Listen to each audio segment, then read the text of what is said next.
Hey guys, DREDDY MTG here, bringing you another Pioneer preliminary run. This time we're going to be playing Mono Black Discard, featuring the new card Kaervek the Punisher from OTJ. Been very impressed with this card when it's played against me, and I'm excited to see what it does in the deck. Whenever you commit a crime, exile up to one target black card from your graveyard and copy it. You may cast the copy. If you do, you lose 2 life. So this card obviously getting us a lot of value when we Field of Ruin our opponent, Thoughteize them, Fatal Push them, Dress them, Cling to Dust, use a removal spell, go blank them. All these targets, Liliana minus, to get some extra value out of our cards. And this deck I think has been pretty decent for a while. So the tournament has just started. Let's see how it goes. Give our opponent a good look. And first opening hand here, we only got 1 mana. We have plenty to do with our 1 mana. Facing off against a Karuga. So Karuga, I'm assuming, means it's likely to be the Quintorius combo deck. Which means that our Fatal Pushes are dead. Having a Thoughtseize is nice, but yeah, just 1 land, 1 Thoughtseize is not going to be enough here. And here again, kind of same thing, but we're going to put away the Fatal Push here against the Karuga deck.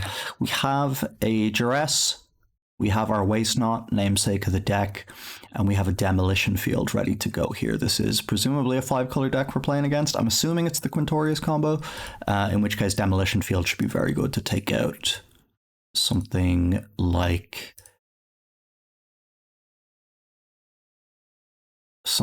a Triome, apologies. And I was just thinking whether I want a Duress on turn 1. I think I'm happy to hold off on the Duress until turn 3. After we play the Waste Knot, we can then Demolition Field them and play Duress. Possible this is greedy, considering I drew Go Blank. I might just want to jam Go Blank on turn 3. Okay, but stomping around into Mountain is making me think I was wrong about my guess. That we're facing Quintorius. I suppose it still could be, but I'm a little confused here. I'm just going to play out our Waste Knot and assume that we can't die too fast against a Karuga deck, considering they can't play anything cheaper than 3 mana. Okay, it's a Herd Migration getting a Plains, so perhaps it is just an odd start with the mana. And we're seeing them play that Plains.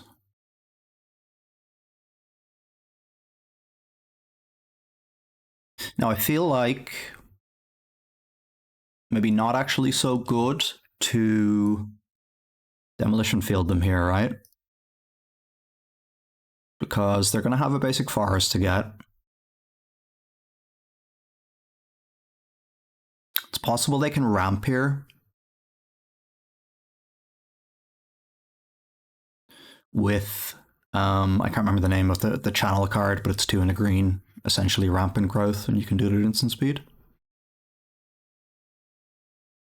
And if they do that, they can just tap out and cast Quintorius next turn, in which case I want to leave up Sheoldred's Edict, which is a great draw.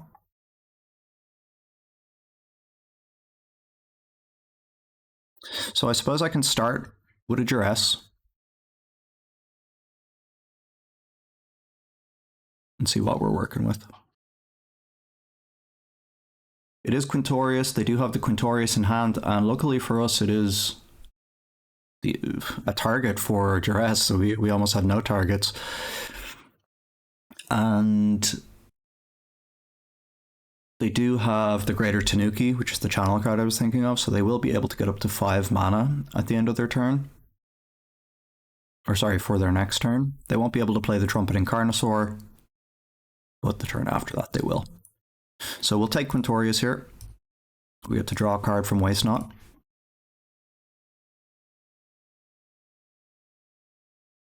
And let's play the Field Ruin and pass the turn. So if they top deck another Quintorius, we still have the answer with Sheoldred's Edict. And if they got nothing going on, we got the Sheoldred's Edict the turn after that. And wow, we actually get to make a zombie here because they're discarding to channel. I didn't even think about that interaction with Waste Not.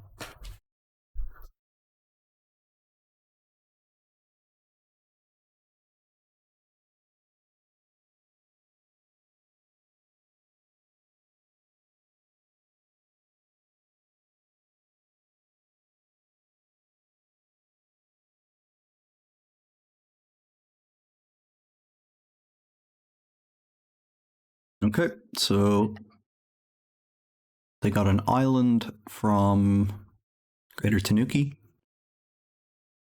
And it's pretty likely they just got nothing to do here. If they got a Quintorius, obviously I think they're just jamming and trying to win the game.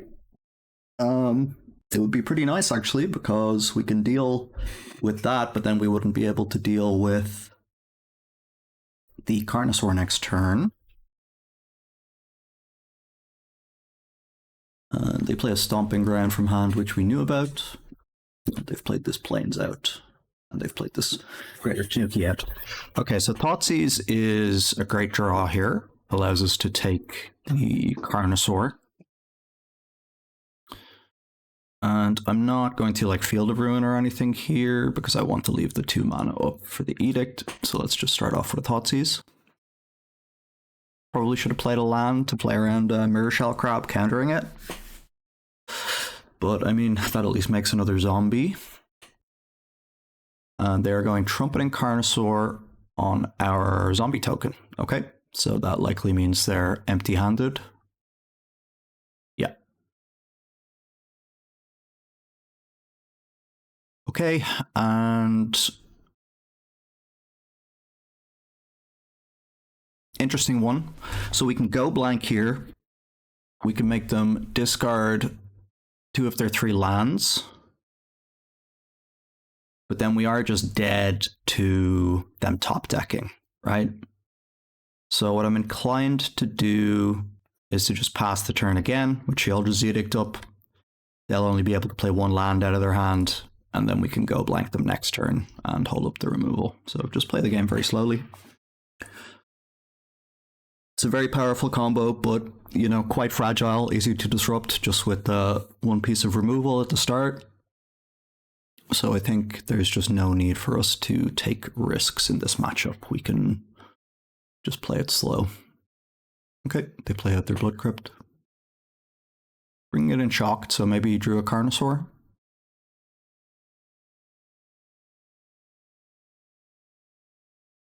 They're thinking, but I mean, or maybe they just did that so they can double cycle. It's possible.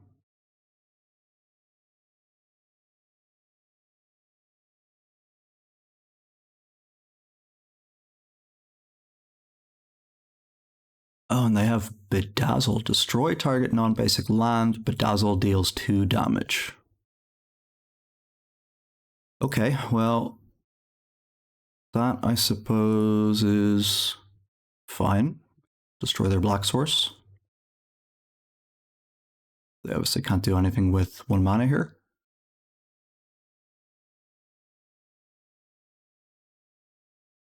So, strange spell just in their deck, obviously, because it's a split card that they're able to cast. They're able to put in their deck under the Karuga restriction.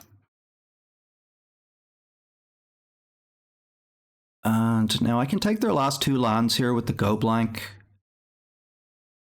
But honestly, that doesn't seem too interesting, right? Because we just know they're these 2 cyclers. And again, it's just going to get us mana off the Waste Not, and it's going to tap us out of Sheoldred's Edict this turn. So I prefer to just leave up our removal. Assuming that they have 1 of each basic, you know, this Demolition Field could be annoying for them soon. They do top deck the Carnosaur. So they discover 5. We see what they hit. Say Release to the Wind. Putting 2 ley lines on the bottom. And they're casting Release to the Wind on the Carnosaur, so then in response we can have them sacrifice the Carnosaur. I suppose I want to use Demolition Field first. They're not going to be able to do anything with the mana here anyway.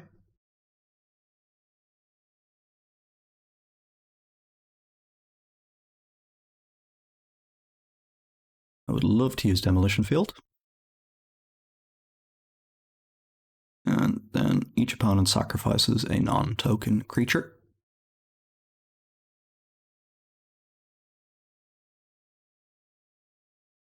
And there we go. Okay, and again, these two lands we know are what are in hand for the opponent, I believe. At this point, we may as well go blank them. This will effectively ritual us, put us up to 4 mana, because we know we're making them discard 2 lands. Let's yield to our Waste Knot here. And I'm going to play a Bank Buster and draw a card with it. And that's absolutely excellent. We drew a removal piece in case they top deck again next turn, so the game is in absolutely fantastic shape.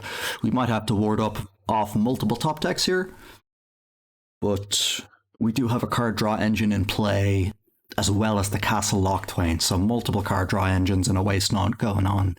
I think we're in pretty good shape here, even though we're low on cards in hand. They play Leyline Binding. Probably get rid of our Bank Buster, possibly our Waste Knot.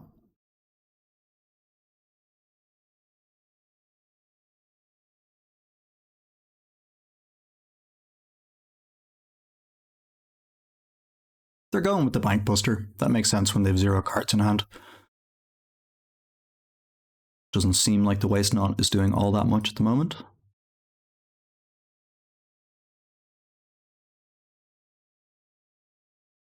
And we do find a Field of Ruin. I think the play is to just use this right now. Hopefully they just have one of each basic in the deck, and this is, you know, a wasteland effect. No, they do have a second mountain. That makes sense. Taking them off double green, which likely doesn't matter. You know, it stops them maybe casting a Tanuki or something like that, but probably not that important. We will get to Castle Locktwain at the end of their turn, start drawing up in cards again. And here is Carnosaur number 3. So again, they get to discover, revealing 8 cards. And they're casting Quintorius. So what is the idea here? If we Bitter Triumph now and get rid of the dinosaur, it's like they can... This is the first Quintorius, so I think they'll just be able to kill us. So I don't think we actually have an opportunity here. Okay, they find Release to the Winds. That's great. So it's another targeted spell, and this is what lets us use the Bitter Triumph to good effect here. So fantastic top deck here. They do get to drain us for 2. And they're casting this on the Quintorius, actually. So good play. We're going to have to pay 3 life. I could have discarded Fatal Push to save the life here, I suppose, actually.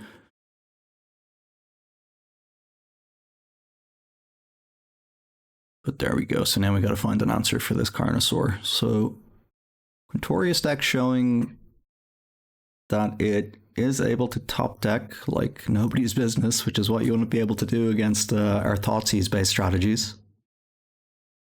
And yeah, I guess here we're just playing a Sheoldred. We'll be happy to trade with the Carnosaur. And we just hope they don't find yet another combo piece. 1-card combo is always pretty scary to deal with in Magic. Okay, and they are attacking. And we will happily trade with Sheoldred. We'll be taking 2. Back to attacking with our 2/2 zombie, hopefully.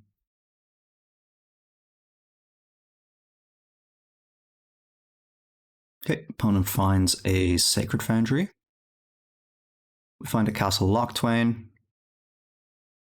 If I discarded this would actually be a cheaper way to activate Castle Lochtwain as well, which would have been nice. So maybe something I should have thought about for future card drawing. Was it just discarding rather than paying the life? Would have left us at a much more comfortable life total.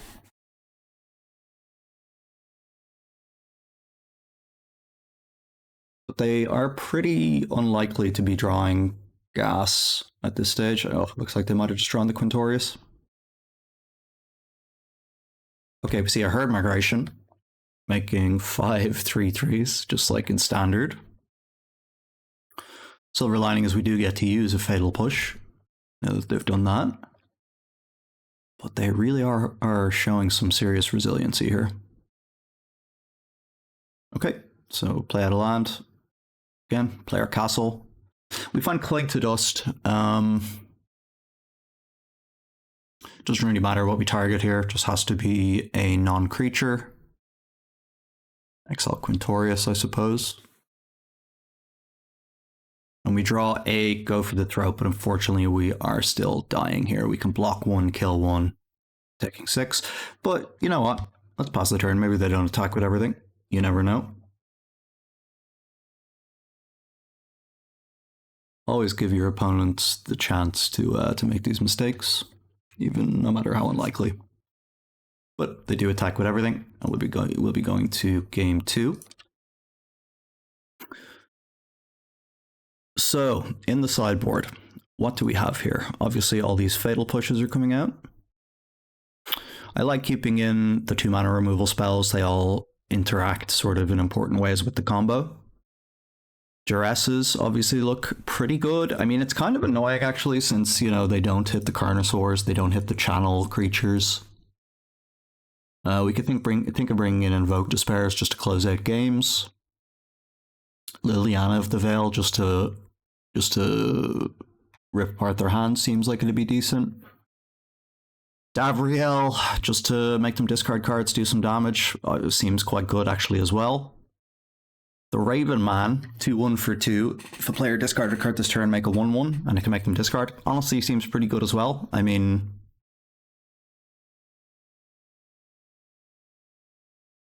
you know, just better than what we have in the deck at the moment. Ashiok Dream Render. So Herd Migration makes them search their library. But I think that's about it. Like Quintorius and Discover and things like that aren't making you search your library. They're just making you exile cards from your deck and play them from exile. So that doesn't really seem to do much. And then there's more Bank Busters, just if we want more card draw as well. Extinction Event looks pretty bad in the main here, I would say, as well. You know, Cling to Dust is not really doing anything, actually. We could probably remove that. So that gives us 6 slots. So out of all of these cards, which are we the most interested in? I would say definitely Duresses. Definitely Liliana. Then out of the rest of the cards, I mean,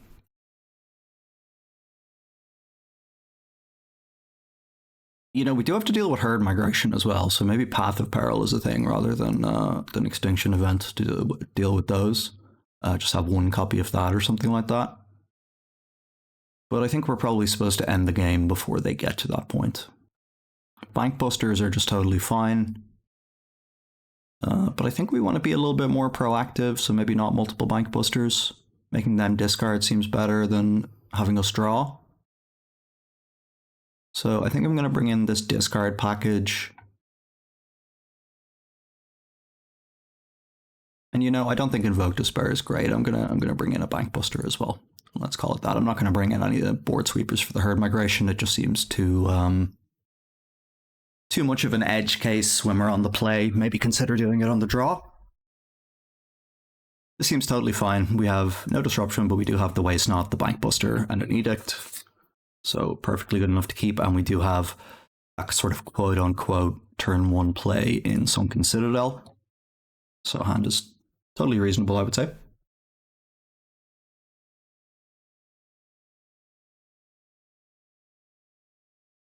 Opponent starts with a Triome. Green mana. I presume they do have access to both Seiju in the deck. And we're just going to get our Waste Not down. Cast a Locked-Wind, a nice draw. Obviously, can activate it cheaper with Sunken Citadel. I would like to be drawing some Demolition Fields and Field of Ruins against them. I think messing with their mana is a very effective way to hamper the deck. Okay, so here I can just play a Bankbuster and pass the turn.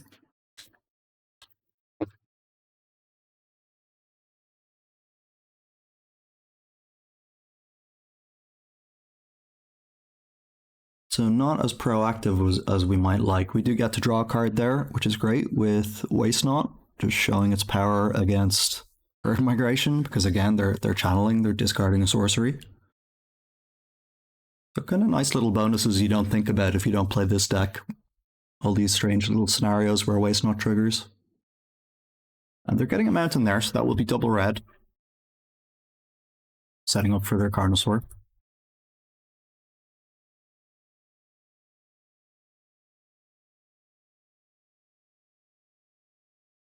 And okay, so Hive, so that's a tap land. So I like playing Demolition Field here. And I think what we're going to do is go to their draw step and then blow up, you know, probably a Sacred Foundry. Okay, they're discarding Crater Tanuki to go get their basic.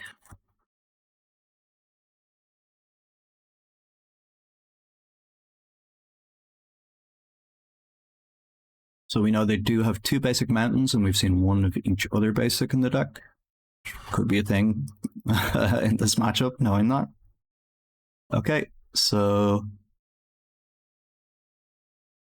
yeah, let's blow this up, even though double red is important to them. You know, this also takes them off Leyline Binding.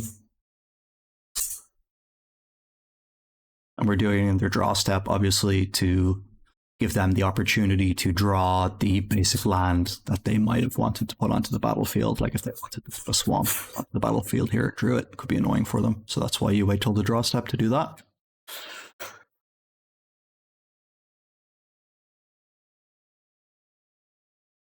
They're not floating mana or anything, so it seems like they're not interested in any kind of Leyline Binding action. And we go get a swamp. They get an island, so that has taken them off white, a white source and black totally so far. And they have a tap land in Rafine's Tower, so that puts them back on black.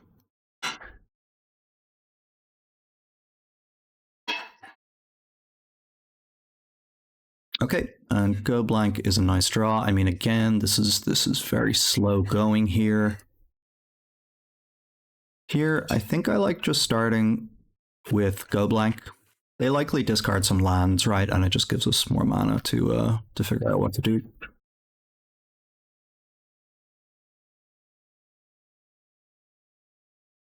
And if they don't discard lands, you know, we're drawing cards, we're making 2/2s or whatever. It just seems like it'll give us some more information how we want to proceed with the turn. And so they got rid of Release to the Mind and Spark Double. So yeah, that's the thing about this Karuga deck. You are drawing these kind of bad combo cards to draw a lot of the time.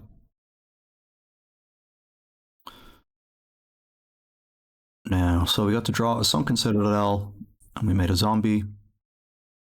I'm just going to play a Swamp here, leave up our removal spells past the turn. Seems pretty likely that they're going to drop a big dinosaur next turn. And having the second zombie in play seems like it could be a game changer compared to just chipping in for 2 every turn from the first game. Puts them obviously under a much faster clock.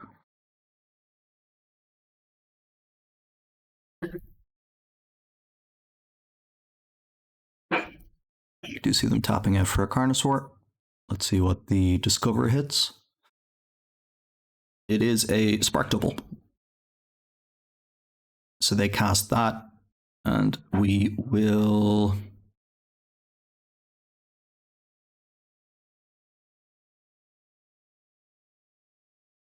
trying to think which is better to use. I'm going to use Sheoldred's Edict. And my logic here is that if we draw Kaervek on a future turn, this doesn't target, so it doesn't commit a crime, but Bitter Triumph does, so that'll allow us to get value with Kaervek. Okay, we draw Liliana. That's nice. And I think that might be the start, in fact. Let's just plus Liliana. We can discard a Sunken Citadel, very slow, and we've no use for it at the moment. They get rid of a Spark Double, so we get another zombie. And let's duress them on top of that, see what we're dealing with. A Dragonlord Dramoka and a Trumpeting Carnosaur, man. Okay, so 2 big old zombies. Could have gone in for an extra 2 here by crewing the Bankbuster. Considering we're not going to be drawing a card, that was probably a good idea. But I suppose it's possible that they just play nothing on this turn and pass it back, in which case we're happy. But, I mean, almost guaranteed they tap out here for a big creature, so maybe missing this 2 damage will matter. Okay, they play the Carnosaur. Let's see what they discover into. It is another Spark Double, which they cast. And yeah, this time we're much happier to pay the 3 life. And we will destroy the Carnosaur. So that's 2 Carnosaurs in the bin, 3 Spark Doubles in the bin. So a lot of their combo potential is kind of down the drain now in terms of being able to copy a bunch of Quintoriuses and win on the spot. So we just have to make sure we're actually able to beat this Dragonlord Dramoka if it comes down. But we are going to be making them discard again here.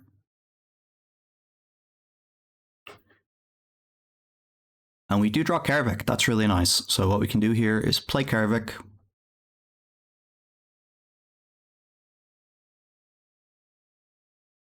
We can also play our Hive.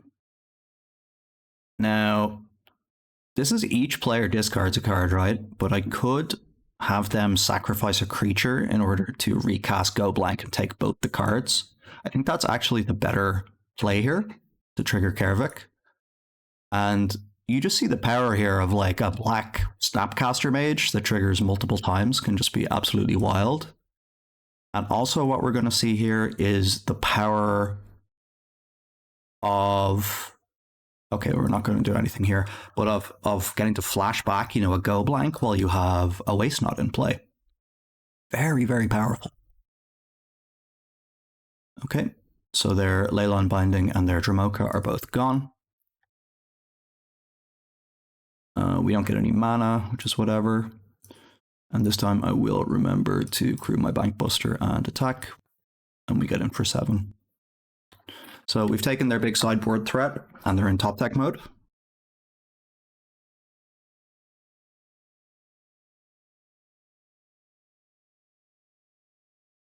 And we go to game 3. So immediately there, the first time we play it, we just see the power level of Kaervek, just casually allowing us to recast the best spell in our graveyard, almost trivially. I kind of think this deck should probably have Unlicensed Hearse as well. I know we have Cling to Dust for that reason, but the fact that Hearse acts as a free crime to trigger Kaervek, I think is quite interesting as well. Okay, so the fact that we've now seen Dramoka makes me interested in having Invoke Despair. We were able to successfully, you know, stop them getting from the mana to cast it, and we do have Lilianas. But maybe having an Invoke is a little bit more interesting. But the thing is, what would we really cut here? Bankbuster maybe hasn't been ideal. I think we can cut 1 Bankbuster, play an Invoke Despair. We're not actually having that many turns where we can use the mana to invest into the Bankbuster cards. So maybe just having more bangers against them is a good idea. Okay, and here we have Thoughtseize, Duress, Waste Knot, and maybe end the game with a Sheoldred after that. We also have Sunken Citadel with Field of Ruin. This hand is just 10 out of 10, I would say.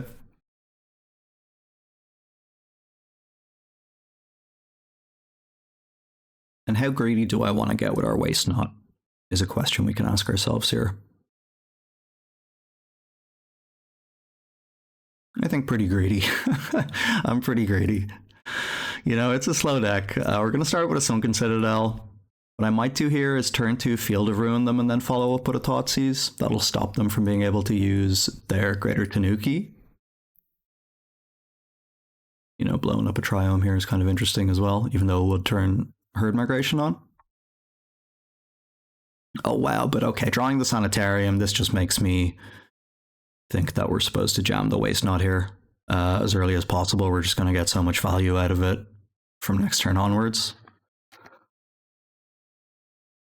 And you know, we can't exactly get turn 3'd here, so I think just playing proactively is perfectly fine. I think it would be too cautious to play discard spell there. They do have the Leyline Binding. That's awkward, but you know what? We're still in perfectly good shape here. They have a Steam Vents.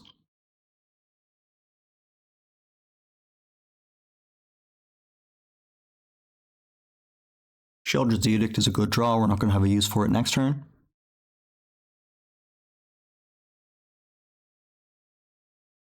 In terms of plays here, do I want to just Thoughtseize them, then Duress them?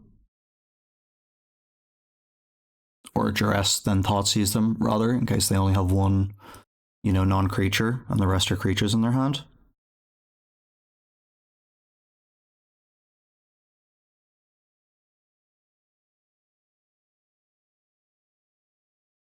I think I like doing that. I'll play the Urborg just in case that matters somehow, and we will start with the Duress here. Okay, so their hand is Herd Migration, Shark Typhoon, Beanstalk Giant, Greater Tanuki.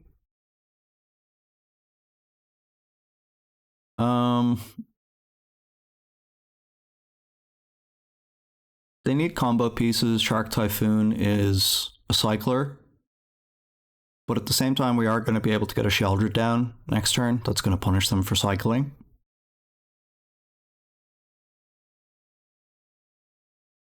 Herd Migration, they're going to be able to cast this in a couple of turns. So I'm kind of tempted to take this, to be honest. I think I am just going to take it. And now it's the question of what to Thoughtseize.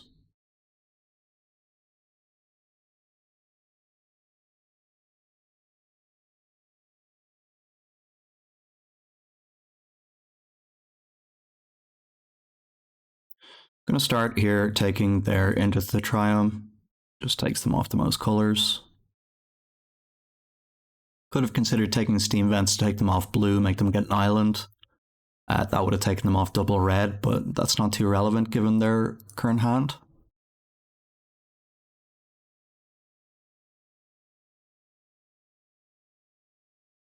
Although it does make it look pretty bad if they had gotten an island and then we Thoughtseized their Shark Typhoon.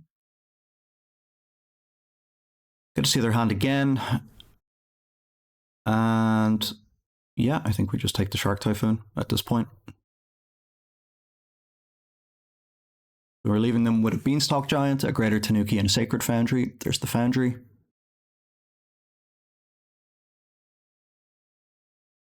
And we're just jamming Sheoldred, I think, and hoping it closes the game out fast enough. I mean, it's in combination with Gaia Reach Sanitarium, right? That increases the clock a little bit. They go with Fertile Footsteps, makes sense. Although, actually, I probably would have used the Tanuki while we don't have a Waste Knot in play, so they don't trigger it. But this is 6 mana, so they can, you know, think about playing the creature the next turn, rather than this being a 7-drop.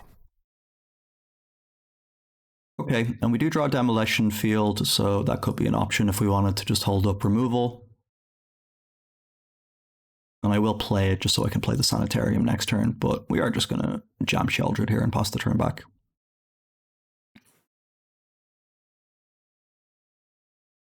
Taking them off second green to deal with Tanuki would have been funny though, but we do have a removal spell as well if we decide we want to kill a random 6/5 trample.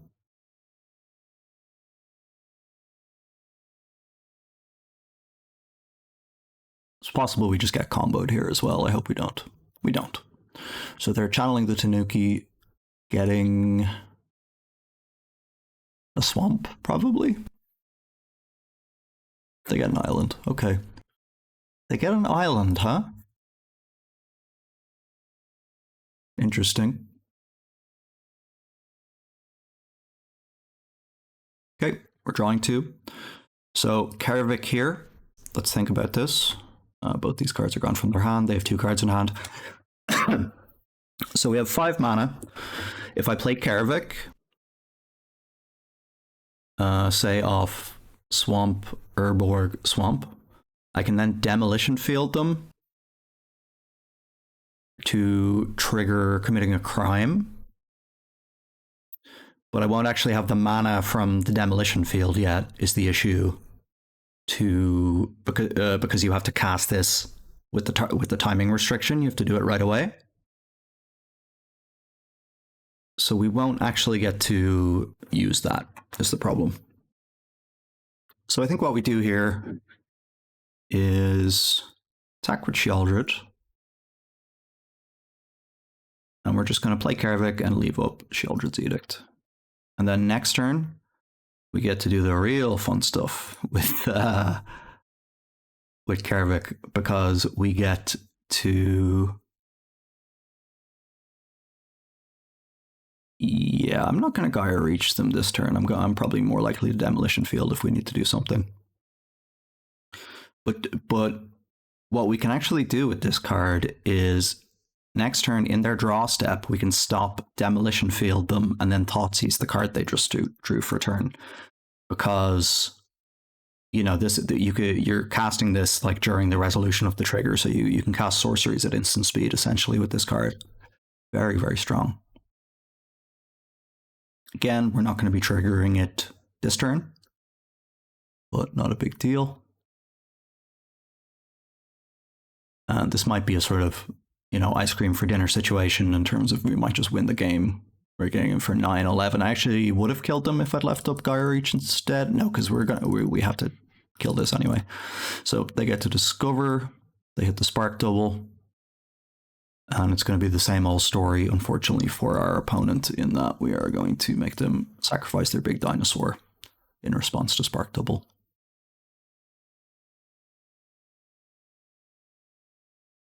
So let's just make sure I'm not missing lethal here, just attacking with Sheoldred.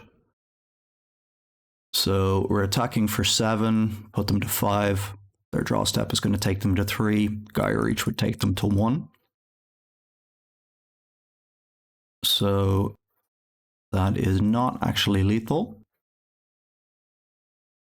But what we do get to do is this very cool little trick that I was talking about. Go to your draw step.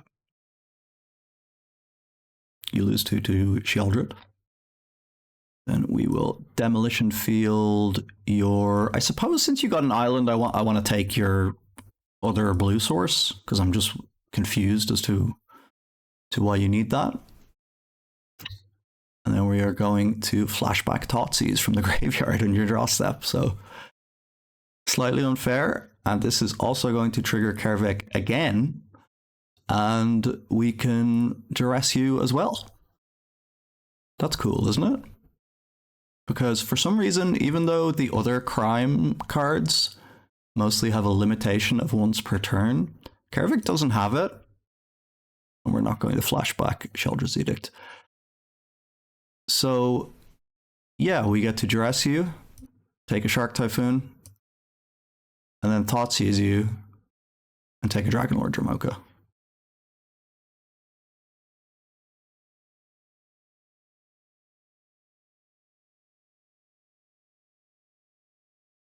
So they're down to having Spark Double in hand, and that'll be game.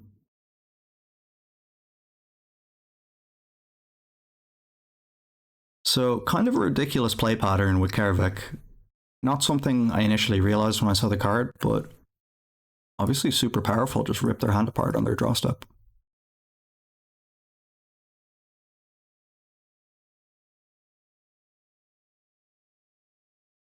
And yeah, that's game. So pretty good showing for the deck, and we'll see you guys in round 2. Hey guys, back for round 2 here of the Prelim. We're on the play, which is always nice. Facing a good regular here, Boy Triton. believe Spanish player. Always shows up, does very well. I've seen them playing Izzet Phoenix before, which Cling to Dust would be good against, obviously.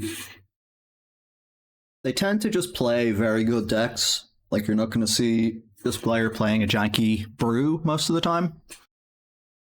I think I'm going to keep this, given that I've seen them play Phoenix quite a bit before. You know, it is 5 lands and everything, not exactly ideal, but having a bunch of field runes can be good in some other matchups as well, if they're not on Phoenix. Looks like it is Phoenix, and they are passing the turn. Okay, another land is not exactly ideal. But we're pretty well set up in this matchup here with a Cling to Dust in hand, and, you know, we can get rid of a turn 2 Ledger Shredder here. I don't really want to just fire off the Cling to Dust on just a random card to take out their graveyard. It's only 1 mana, right, so we don't really mind about the mana efficiency end of things. And I'm happy to play a castle and just pass here. I don't really want to play Liliana into open Spell Pierce mana. As well as a possibility, it might just help them out, right? Okay, so they do put a Phoenix in the yard as well as a Spell Pierce and a Picklock. And they choose the Picklock.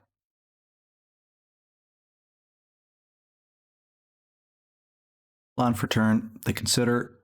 They aggressively go for the single Phoenix here. This is quite nice for us having the... They don't. Having the Cling to Dust, I was going to say. But we get to just pop off a Field Ruin here and be happy with that.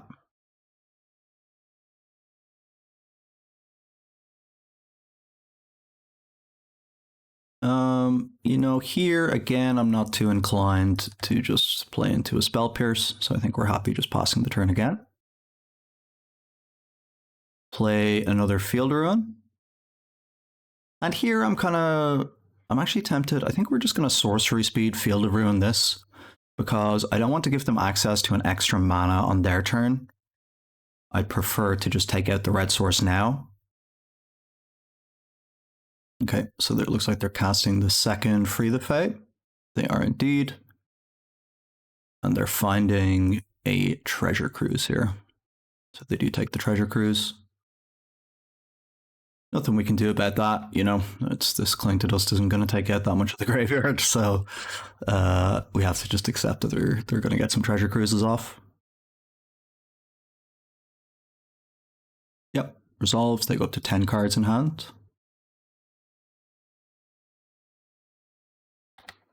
And here's a Free the Fae, finding a Sleight of Hand, a Treasure Cruise, and a Galvanic. They choose the Sleight of Hand. And they are going to cast it to attempt to bring their Phoenix back. And this is a nice spot for us to just be able to exile this Phoenix. So they go to discard here. They've kind of spun their wheels for the turn, you know, seeing some good card selection, but they're going to have to discard.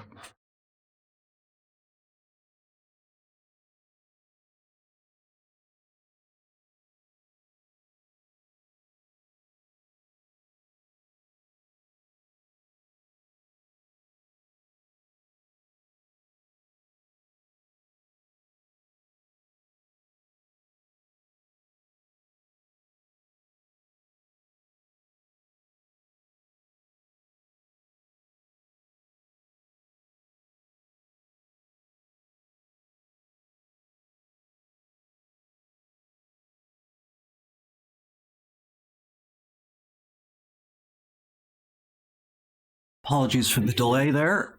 Okay, so we untap, we find a go blank, which is absolutely fantastic. So I think we'll just be... Well, again, I'm kind of happy to let them have the Steam Vents in the graveyard afterwards. Just because if they do have another island, they can then spell pierce or go blank. If I demolition fielded them first, they discarded lightning axe, temporal trespass. That's absolutely fine as well. So that's pretty good. They resolved 2 treasure cruises here, but then had to discard, and we got rid of the graveyard and got rid of the temporal trespass. Most Phoenix decks currently are just running a single temporal trespass. So I'm assuming that that means I don't have to worry about the combo anymore. The Galvanic was also in the graveyard. Okay, they do resolve that. And yeah, I'm going to just use this. Have them sacrifice a creature. It doesn't really matter which order we use these in, but this is more mana efficient. And they do sacrifice that. Okay, now here, I think I like just fatal pushing this.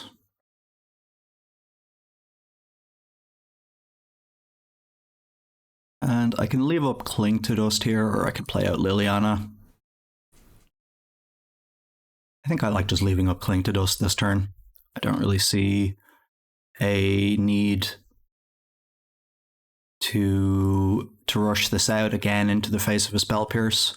And we have Castle Locthwain up and Demolition Field up as ways to use our mana anyway. So I feel like we can just play it slowly.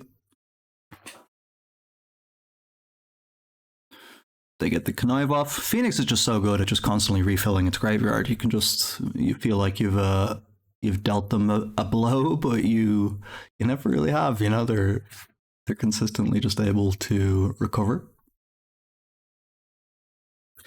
Okay, and we do have a very healthy life total here. I am going to draw a card with Castle Locthwain, go down to 20. Bankbuster is a nice draw. I'm not going to be Locthwaining this turn. I'll start off with Liliana. And let's have them sacrifice.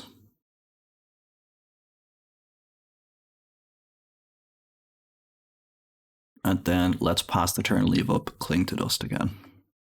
So we've only seen 1 Phoenix hit the graveyard so far. So they do still have a healthy amount of burst damage left in the deck.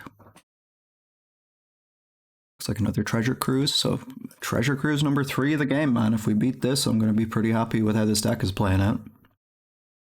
They get another Connive trigger.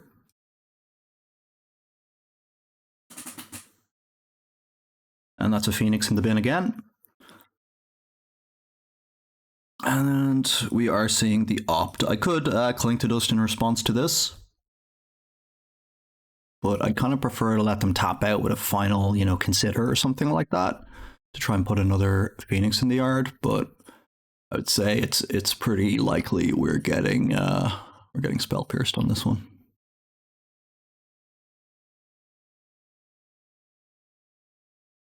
Yep, there's the Spell Pierce, but so be it, you know. Let it never be said we didn't try. Let's have a sip of my tea there. All Irish Magic players are powered by tea, as you should know. Okay, and let's start with Liliana. See what they sacrifice. Probably the Phoenix, right? Yeah. Player Castle Locthwain. And we kind of have to give them the trigger here, I think, right? There's not really much I can do about it.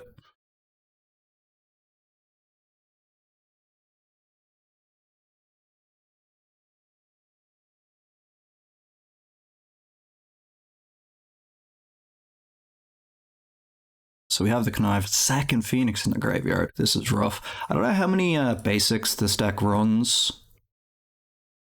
I'm thinking it's probably a good idea to just Demolition Field them again now. 1, 2, 3, 4, 5.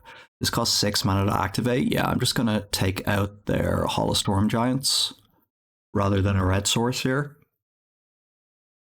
because that could be what kills us in the end. And you know, it's possible that this has run them out of islands, and it has. They failed to find, so that's great. Put them down on mana a little bit at least.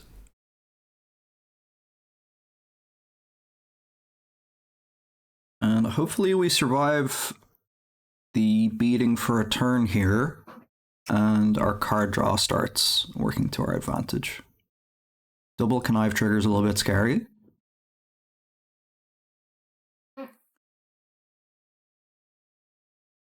Third Phoenix goes in the yard.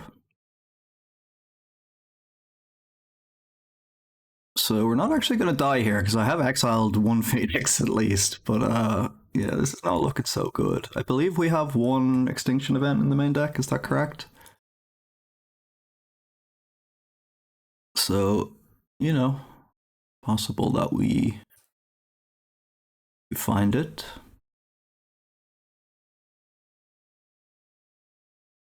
And letting Liliana live, that's interesting. Don't think it really makes a difference on the clock, right? So I probably would have killed Liliana personally. Okay, Hive is not the one. Go for the Throat is not the one either. Let's start off drawing again.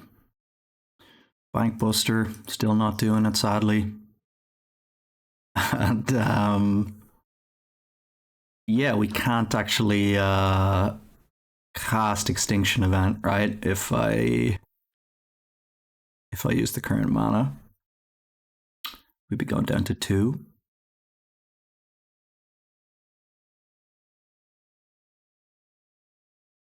So there's no way to take anything out here. I suppose we may as well still use the Castle Lock Twin, just in case there's some kind of unbelievable card in our deck, but there isn't. That's going to do it. Lose game 1 to Phoenix, very hard fought. Just Treasure Cruise showing its sheer power there. You cannot argue that that's one of the best cards in Pioneer. Just gets better every time they print some decent cantrips, you know?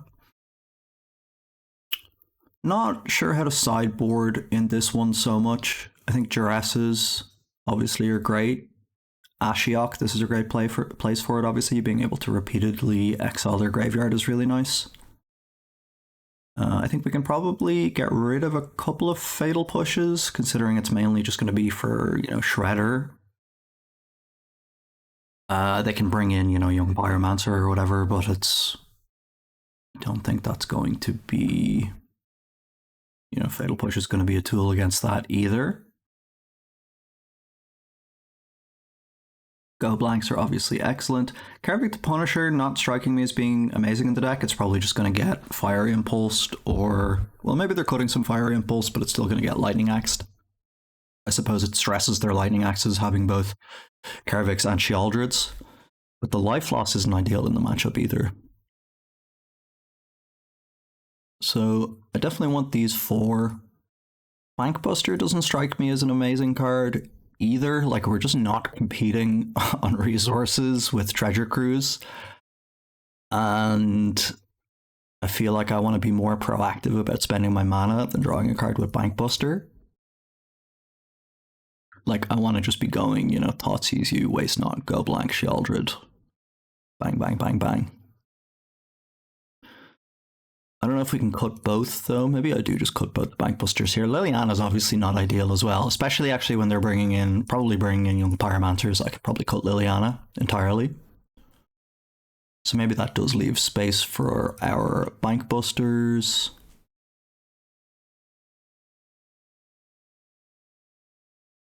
The Raven Man does match up pretty well against Ledger Shredder, in terms of it's going to be generating a 1/1 every turn. And if they are cutting Fiery Impulses, I quite like that. I kind of like bringing in this guy as a cheeky little one-off fun-off. And then I think at this point it probably is like 2 Bankbusters. Invoke Despair, I think, is not too good. Let's go with the 2 Bankbusters. I think they're just better than the Lilianas. And let's play. Hand is most certainly not keepable. But our 6-card hand looks much better here. And I think I'm going to be putting back Extinction Event. We're a little bit far away from using it.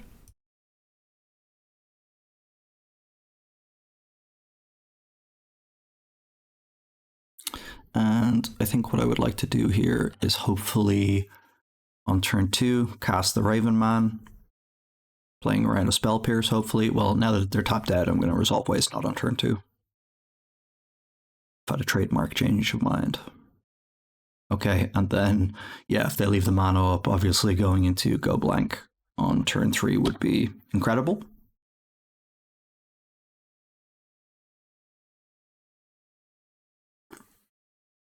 Looks like they may be looking for lands here. They are. Go to discard.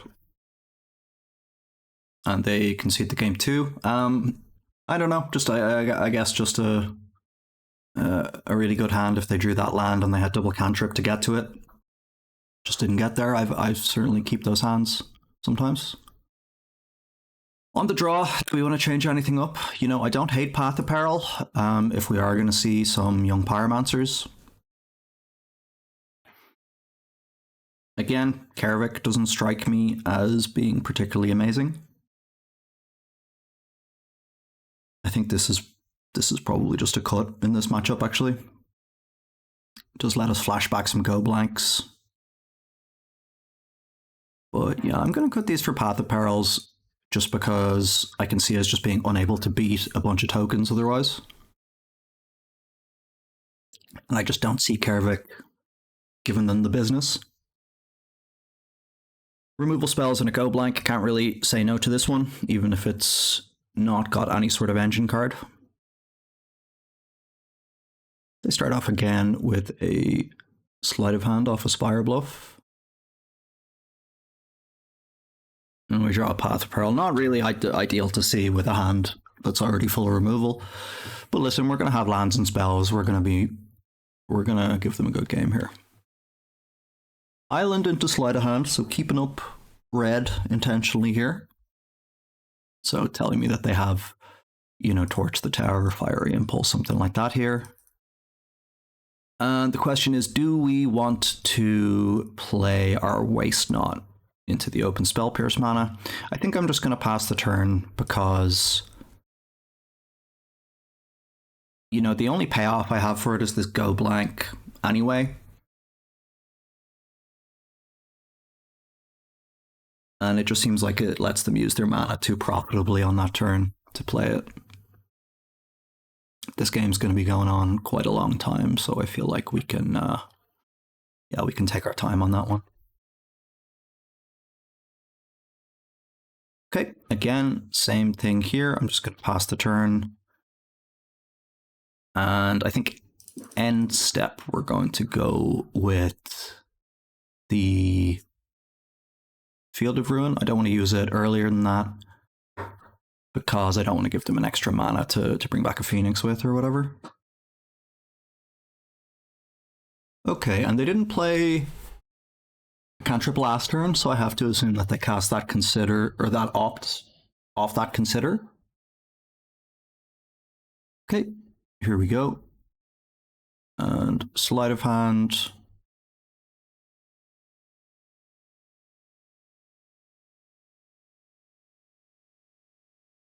And we're just going to say, yeah, in response, let's just kill this. I'm not interested in making sure I use the Field of Ruins here. Let's just kill this and play around Spell Pierce. Obviously not the biggest deal since we have the Path of Peril in hand anyway. I maybe could have been greedier there, but this is fine. Another Treasure Cruising up to 7. Leaving themselves with a 1/1, that's fine. We get to resolve our Waste Not.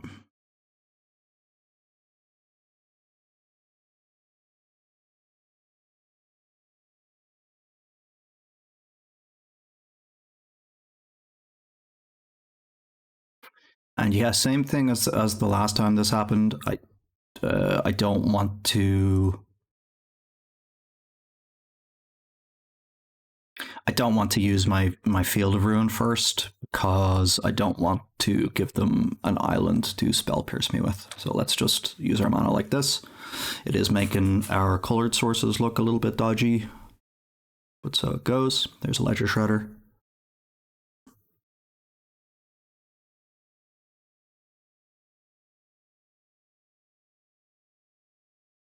Okay, so we are going to be getting some connive triggers from this Shredder.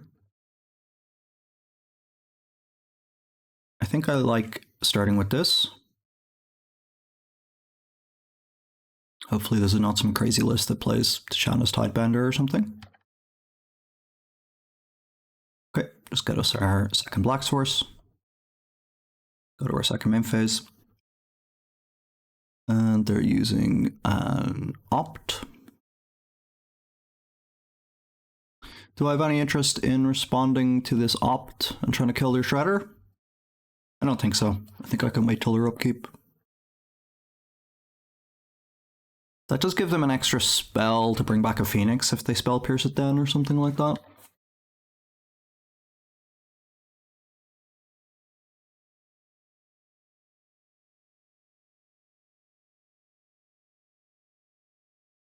No, I think I should do it now because then if they do have a spell pierce, it's a connive trigger, which gives us a waste not trigger in our main phase, right?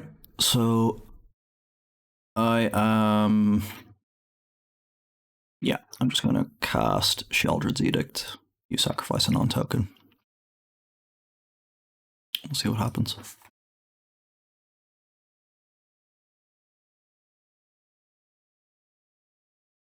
They can just let this happen, and it does give them a pretty decent turn to just bring back a bunch of Phoenixes next turn.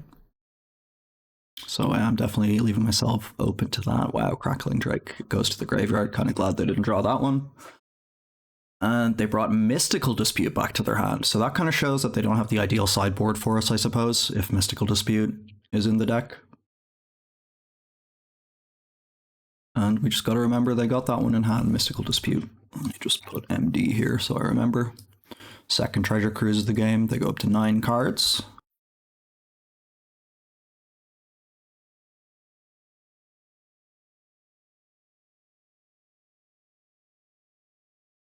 And they're thinking, this is a very fun matchup, I gotta say. I'm not sure if I've played it before.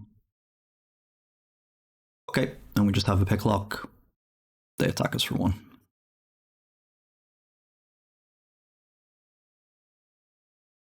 They have to discard a Phoenix, we get a 2/2. So I'm gonna play my castle here.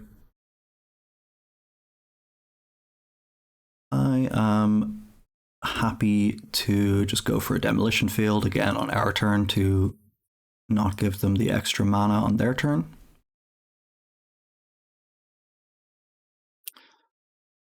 Say yes, and I'm going to set a stop for myself at beginning of combat just to decide what happens here. Okay, they're considering, that's fine. And they put the card on top. So we do have to remember that we have Mystical Dispute to play around as well here.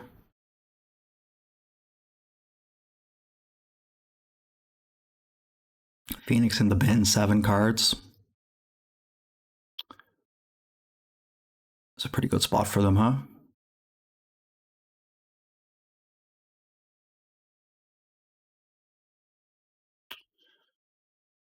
So they do have Mystical Dispute up. We will just pass the turn. And they're casting Free the Fae. See what they get. They actually entirely missed. They just did 4 lands. Very unlucky.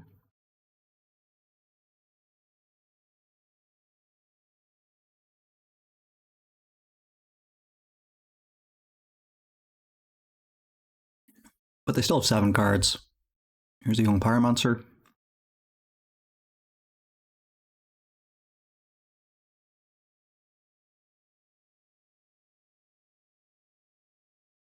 Treasure Cruise.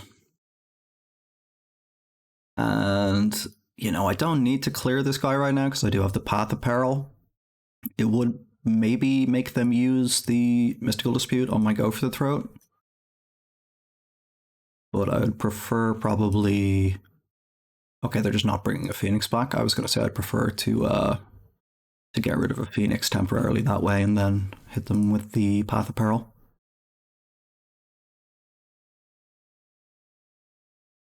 So let's just draw from our Bank Buster here. First time we've had the chance. Draw a land. Don't hate it.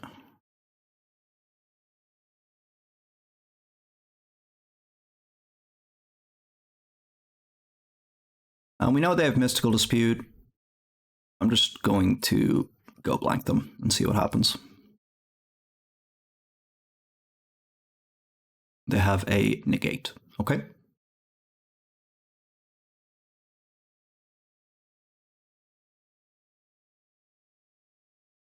Again, I'm not really too concerned about this army on the ground. I think we can probably just pass the turn again.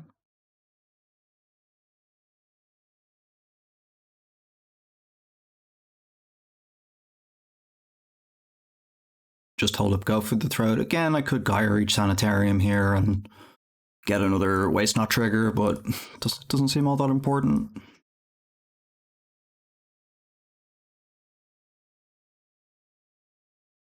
That is a big Crackling Drake. And with this one, it is actually important that we can beat the Mystical Dispute, right? So we can't just cast the Go for the Throat now, unfortunately.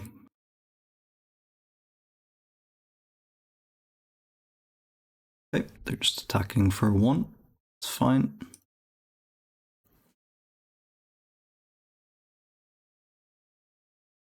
And do we want to Waste Not trigger? I think I'd prefer to just draw a card, to be honest. We have no Fatal Push to worry about for the black mana. Drawing a Dress is nice. Drawing a Cling to Dust is nice. So I think we play a land, start with a Dress.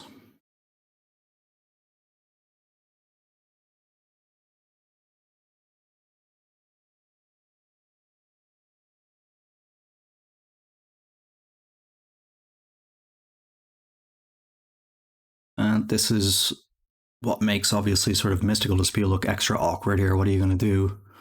Make me pay?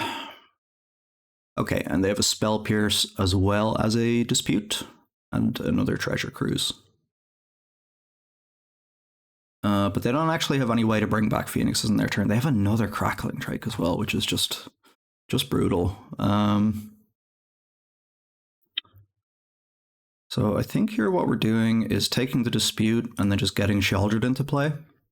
Get to draw a card here as well. Oops.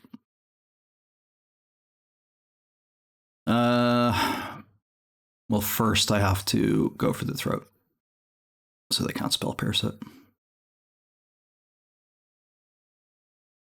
Then let's play Sheoldred. And then let's not die to Arclight Phoenixes. That's the next level of the plan here.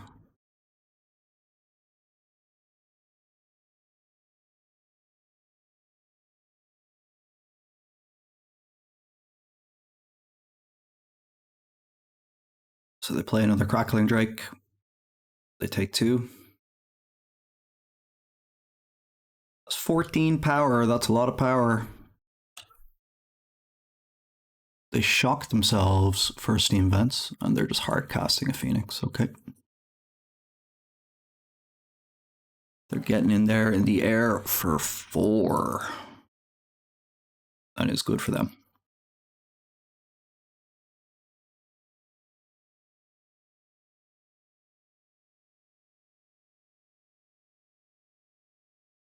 Okay, we're gaining 2 life. So I'm going to be casting Path of Peril here, so I may as well make a heroic attack with my zombie, even though it's pretty obvious what's coming, right? Yeah, they block with their 1/3.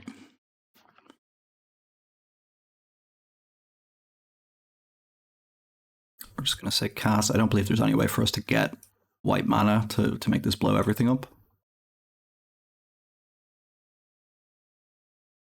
Okay, that kills that stuff. They're currently attacking us for 17. And I can gain 4 with Gyre Reach and the Field Ruin.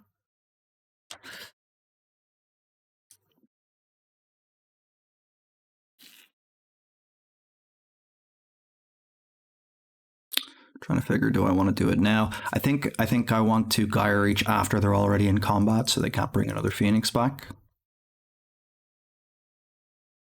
So I think the play here is just to play Field Ruin and pass. And just hope that they can't power up this Drake too much.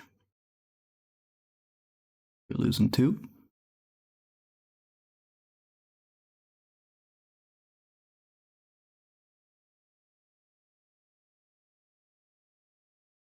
They are going for the Treasure Cruise.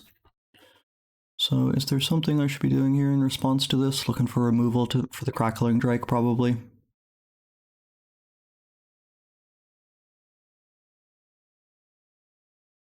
I think that's the play.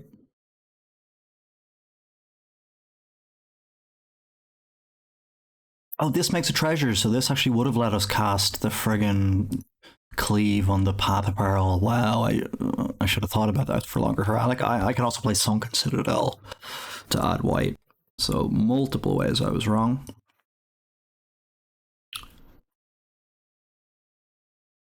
And then here, yeah, I don't have Fatal Push in my deck. So no reason to do that. So I guess we just let this resolve. We hope that somehow they can't get extra power, because we can go to 19 with this Cling to Dust.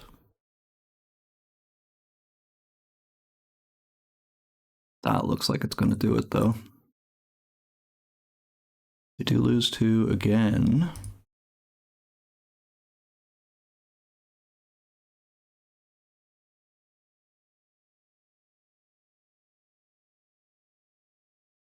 I think this might be game. What a well-fought game from both players, I'll say. I will do this. We'll see what happens. 18, you go to 2, but I think that's going to be it, because they do have the Spell Pierce for our Cling to Dust. So I should have done this other order, actually, right?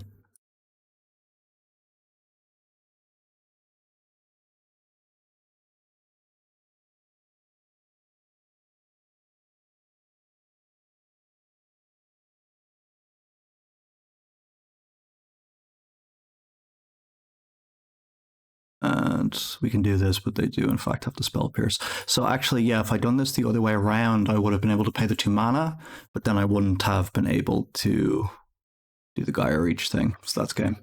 GG's. What a great match. I really enjoyed this, and very well played to our opponent. And I hope you guys enjoyed it, and we'll see you for round 3.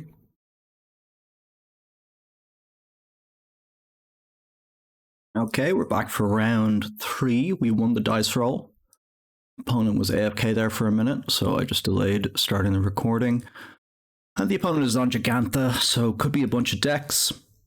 Looking at our opener, you know, only 1 land got a mulligan. And looking at this one, no black sources until turn 3. And then we can start Thoughtseizing them. They're on the mulligan, which makes it definitely more attractive to go to 5. I'm not sure what this player plays. I thought last time I remember them being on a Lotus field deck, but that can't really be the case with Giganta. I'm presuming something more proactive. So I think we have to go to 5. I think not being able to do anything before turn 3 is just too much. And pretty great 5. We'll put back our Extinction Event and one of the Go Blanks, keeping a Fatal Push. And we get to get a Sunken Citadel down as well on turn 1. So not the worst 5-card hand in the world. We'll see how the game develops from here. I'm not sure how much other people think about that, but it definitely does make me consider a different mulligan decision when my opponent is mulliganed as well. You know, like that 6-card hand seems a little bit more keepable against someone who's also multi-6. But then the fact that they had Giganta just feels like, okay, that's a bad idea. But if they didn't have Giganta and I did have a feeling that they were on Lotus Field, like if I remember the previous match, that might be one where I could actually keep, because then I'm like, okay, well, turn 3, I get to maybe snipe a Thespian stage and then Thoughtseize them or something like that, you know? But it looks like we're against Black-Red Sacrifice, I would imagine, or Black-Red Transmogrify, judging by the fact that we're seeing Blood Crypt here. And I don't see any reason to hold off Thoughtseizing them. And yeah, it looks, well, I mean, it still could be either, I guess, right? But I think it's more likely, double Bankbuster, I think it's more likely to be the Transmogrify deck. Either way, Fable is the best card in the deck, right? So we can, oh sorry, we saw Mirex, so yeah, it's Transmogrify. Yeah, either way, Fable is the best card in the deck, so pretty easy choice to take it. They get a Bankbuster down.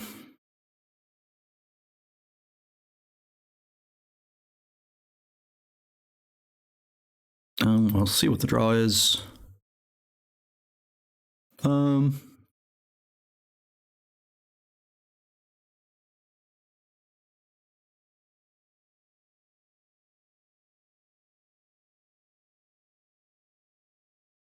kind of happy to just jam here with the Go Blank. At the same time, though, they have a Bankbuster in play. They could keep a second Bankbuster. They're not going to have a problem getting back up on cards, and we did multi-5. So is it possible that I want to keep this Go Blank until I draw a Waste Knot to get some more value out of it? I think that might be a more likely route to winning the game. So yeah, maybe I just want to pass the turn here, and then on their draw step, possibly we can consider Field of Ruining them. I probably should have Field of Ruined them on our turn to not give them the extra mana that they can use for the Bankbuster at instant speed. I'm not going to do it now. I might Field of Ruin them on end step, but well, now it doesn't really matter.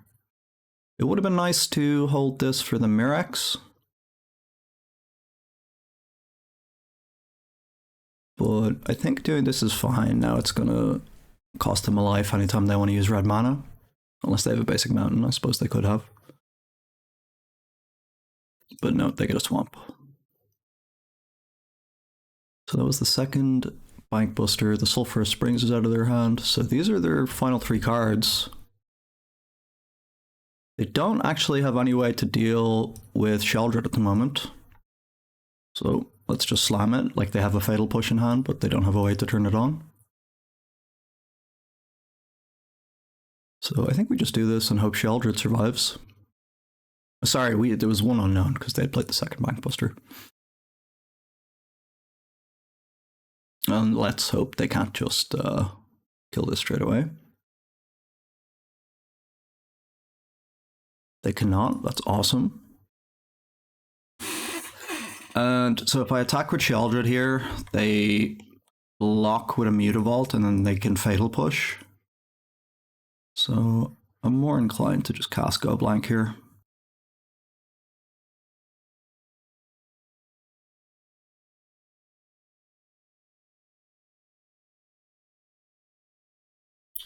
They lose Mirex and Sokenzan, so we know they have a Fatal Push. And let's just pass the turn. They get to draw.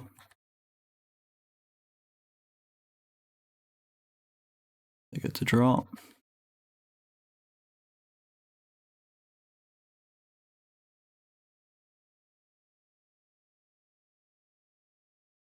They draw again in their upkeep.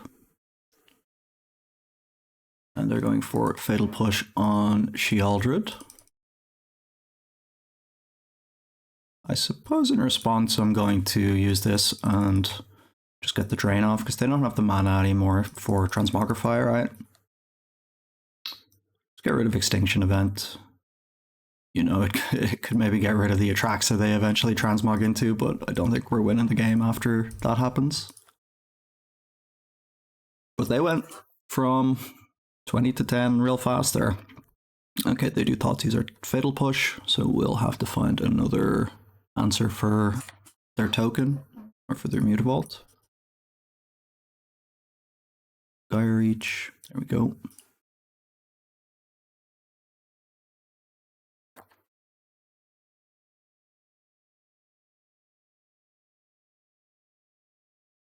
And they're going for another draw here. And I suppose, yeah, we're supposed to just do this now then, so they can't use the mana from it on another Bankbuster charge. And they did in fact have a basic mountain, they just chose to get the swamp and they got 3 basics. But I think decent chance here that we're just dying to a Transmogrify. Let's see what happens. Yep, and we do see that into Atraxa. And this is getting them an Obnix, a Fable, another Transmogrify in a land, and a Bankbuster. Yeah, Fable, Ob, Bankbuster, Mutavault. Hard to come back from this one, although we'll give it our best shot, see what our draw step is.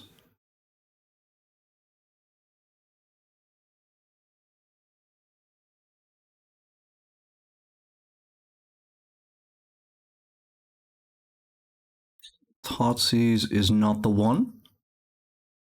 Let's have another look.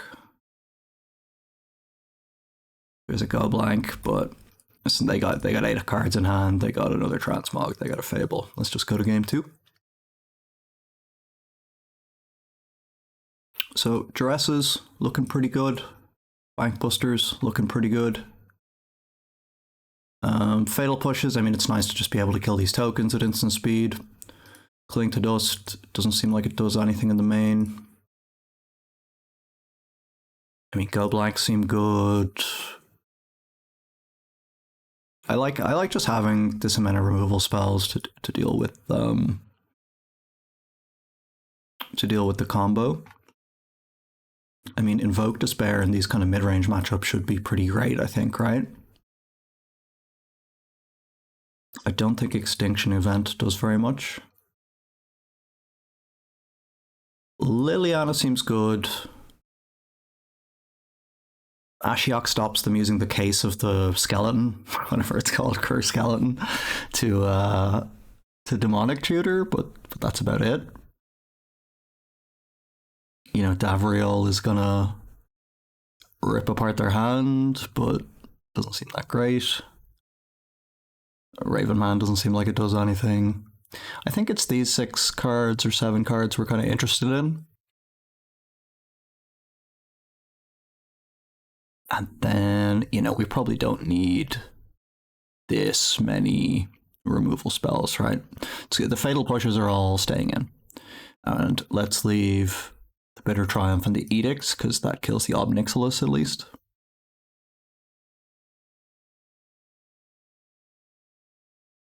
Or, you know, maybe the Fatal Pushes don't all need to stay in and we should keep an extra answer for the Atraxa.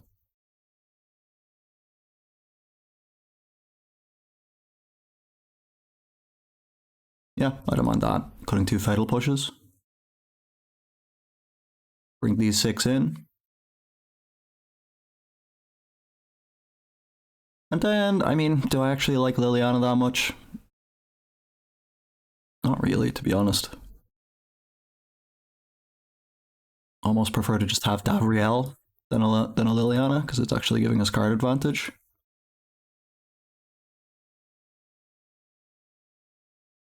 And then maybe even the Raven Man, just because it's going to give us a little early game. I don't think so, though. I think we can go without that. Let's try it like this.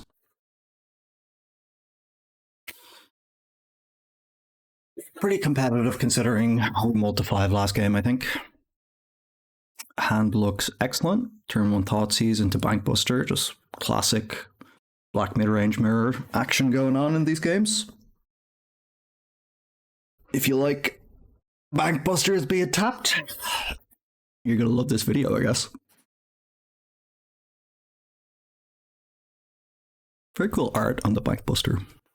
I kind of missed this set when it came out, so I'm still admiring a lot of the cards whenever I look at them. Okay, they have double Thoughtseize, Heartless Act, Go Blank, Transmogrify.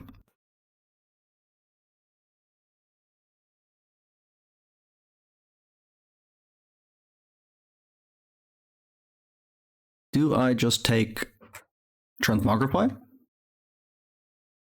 I get to resolve a Bankbuster, and then I say, sure, throw both your Thoughtseizes at me.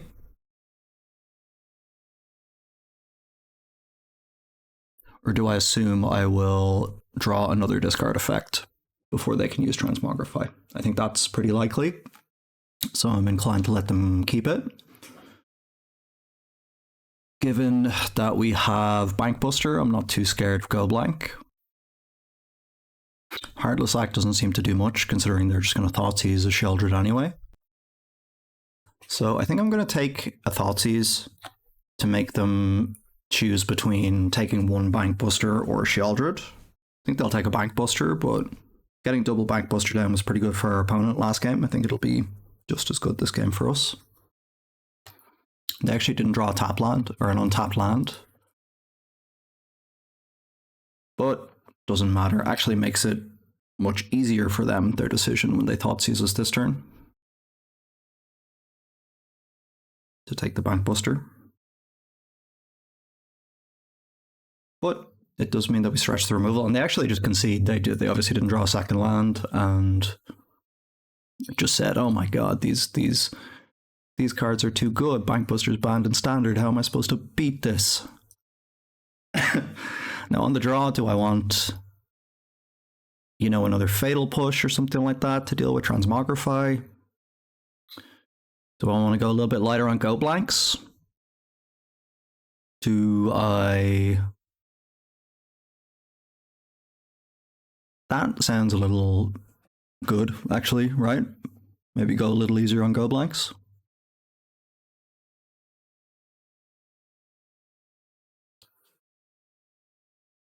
Third Fatal Push. Just deal with the Fable token. Whatever they're transmogging into.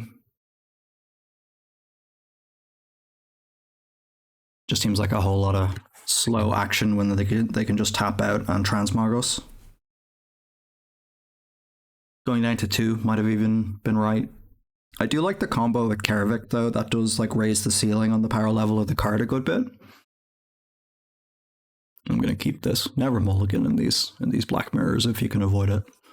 Just let them Thoughtseize you. At least they're spending a card and you're still even on cards then. Okay, turn 1 Sunken Citadel is excellent. I mean, I say excellent, it's fine. But hopefully we don't get Thoughtseized and we're able to get down this turn 2 Waste Not. Very cool art on this one from the bonus sheet.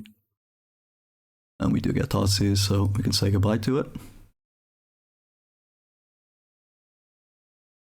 Opponent plays a Mutavault, which I'm just going to Field of Ruin right away. Rather than let them use it down the line at some point, or get an extra mana next turn. Or use it to turn on a Fatal Push when they want to or something. They play a Sokenzan and they have a Fable, okay. And our draw is another Swamp, not exactly ideal. Not ideal. We're just going to play Kaervek. And hopefully not get turn 4 Atraxa. You might say, Dreddy, why didn't you mulligan for a Thoughtseize? But, They just Thoughtseize our Thoughtseize. They're on the play. What am I supposed to do? I think you just don't mulligan in these matchups. But it looks like they don't have Transmogrify here. Stuck on 3 lands, maybe.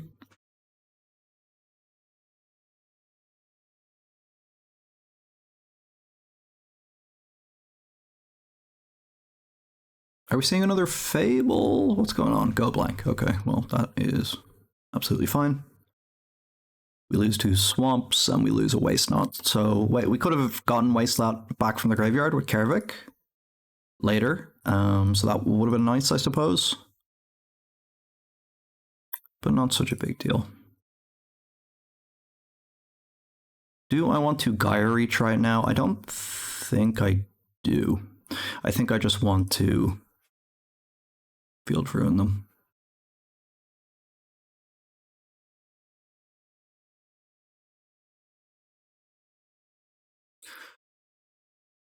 If they had a Fatal Push, they would have attacked with the Goblin token and Fatal Pushed Kaervek. So I'm going to say they don't have that, and I'm going to Field of Ruin now. We don't get any value here, but that's fine. I just want to get another Black Source in play without giving them any value off the mana. And that means we have 4 Black Sources next turn for Invoke Despair, which I think is much more important.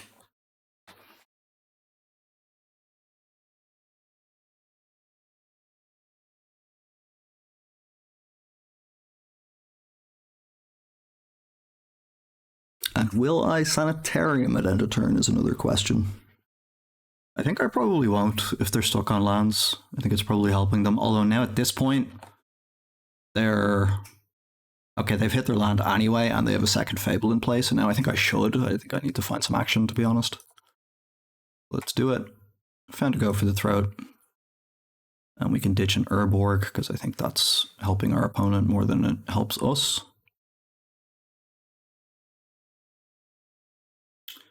Found a Sheoldred.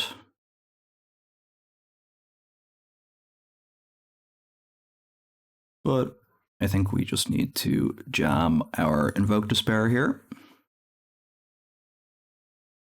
Again, not getting value off Kaervek, but it is holding these Goblin tokens back a little bit at least. And we're going to get 2 permanents here. A token and presumably this Fable. Yeah. And we drew a Thoughtseize, which if we draw a land lets us flashback Invoke next turn. If this guy lives.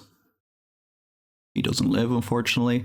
I would be tempted to go up to 3 Kaervek in this deck, man. This card seems outrageous to me. I know it's quite a late game card, so maybe 2 is the right amount, but it's just been so powerful every time I've had access to it. Okay, and we're going to ditch both our reactive spells. Whoops, almost misclicked. Yeah, and let's just get our Sheoldred down.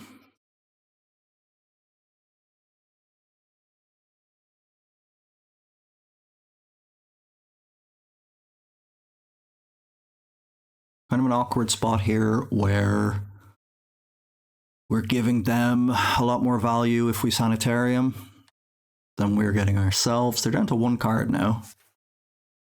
Okay, let's do it now while they only have 1 card in hand, rather than after they draw with the Bankbuster. Just get to drain them for 2 like that.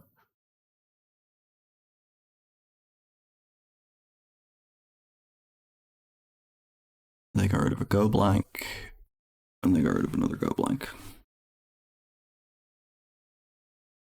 Okay, and it works out for us. They don't find a removal spell. There is a Go Blank of our very own. So yeah, we're just going to use that to make them Hellbent. Exile their graveyard.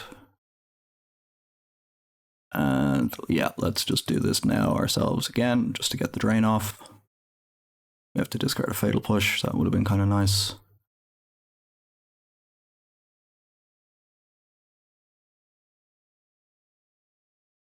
Okay, and they almost have to block here. They, you know, not quite, but it's looking pretty tough if they don't.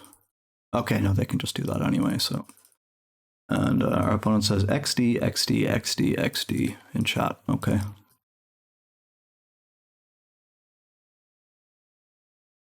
And they discard a Transmog off that as well. That's funny. So draw from Bankbuster. They go to 4. And they concede, and we win the match. So, interesting one. I presume this matchup is quite close. Our opponent did miss their 4th land drop, which probably would have been critical when they had the turn 3 Fable.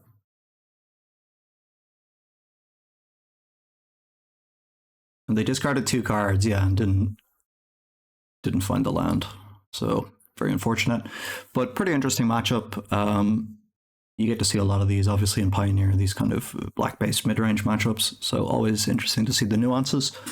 So see you guys for the last round. We're playing for the 3-1. Okay, round 4 of the prelim. We're against J-Tech, who I know to be a Lotus Field player. I have not played them in a good while though, so maybe they changed. But either way, I would be keeping our hand against any deck, and it is certainly excellent against Lotus.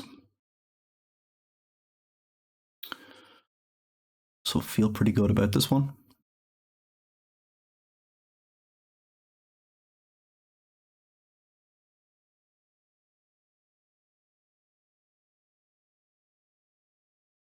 Okay, and we'll start off with Thoughtseize. Turn 1 Thoughtseize, can you beat it? Such a classic opener. So they got double Pour Over the Pages, Thespian Stage, Boseiju, double Mana Confluence. So just take the Sylvan Scrying, stop them finding their Lotus Field for a while. Once they cast the first Pour Over the Pages, the second one is kind of academic at that point, really, right? They go with a Mana Confluence, and we'll go Field of Ruin, Waste Not, and this is, like, I think a pretty brutal opening for them to deal with. Especially the fact that after we go blank them, we're going to be able to follow up with Kaervek, Thoughtseize them again, with the Field Ruin, or maybe we'll even have the mana to go blank them at that point. So one of their draws was Razor Verge Thicket. Probably this turn, they would have played it turn 1 if they drew it turn 1. And they might be thinking about a Boseiju on our Waste Not. And they're thinking, should we do it now? Yeah, because now we get the 2 mana, but we can't use it. So good heads up play by our opponent.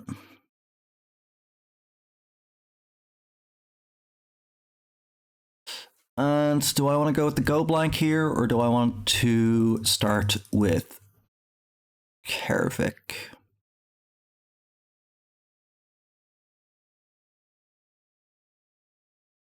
There's also the idea of using one of these Field of Ruins, but I don't think that's really reasonable. I'm going to get the Kaervek down, because then next turn I can bring the Waste Not back from the graveyard with his ability when I use the Field of Ruin, which is pretty wild, to be honest. Like, again, I think this card is pretty bonkers.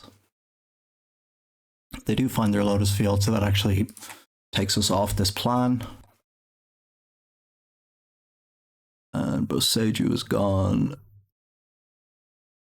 We know they still have second Mana Confluence, Thespian Stage in hand. So interesting now, because we can't actually target the Lotus Field, obviously it has hexproof. But we can just go blank them and use that to bring back a Waste Not. And that's kind of bananas, because this will actually be in play before our go blank resolves, right? So we're actually going to get the benefit from it. So if this doesn't sell you on Kaervek the Punisher, I don't know what will, because this card is absolutely ridiculous. Super fun, super powerful. We will indeed cast the Waste Not. Very strange that you are not casting the spell, but you're casting a copy of the spell, even though you exile it. So like, this is actually a token copy of Waste Not that comes into the graveyard, or that comes into the battlefield. Just very odd. And they discard Mana Confluence Spires Headquarters. And then we will make them discard again. Discard Demolition Field. This has us draw a card. And they got rid of Pour Over the Pages. So their hand is Thespian Stage, Pour Over the Pages. Which means that, you know, they're still in shape to win the game here. They can copy their Lotus Field, and after that they can pour. Yeah, and they don't give us a timing window to Field of Ruin the Thespian Stage either. Yeah, here we get to just play everything out. Plus Liliana again.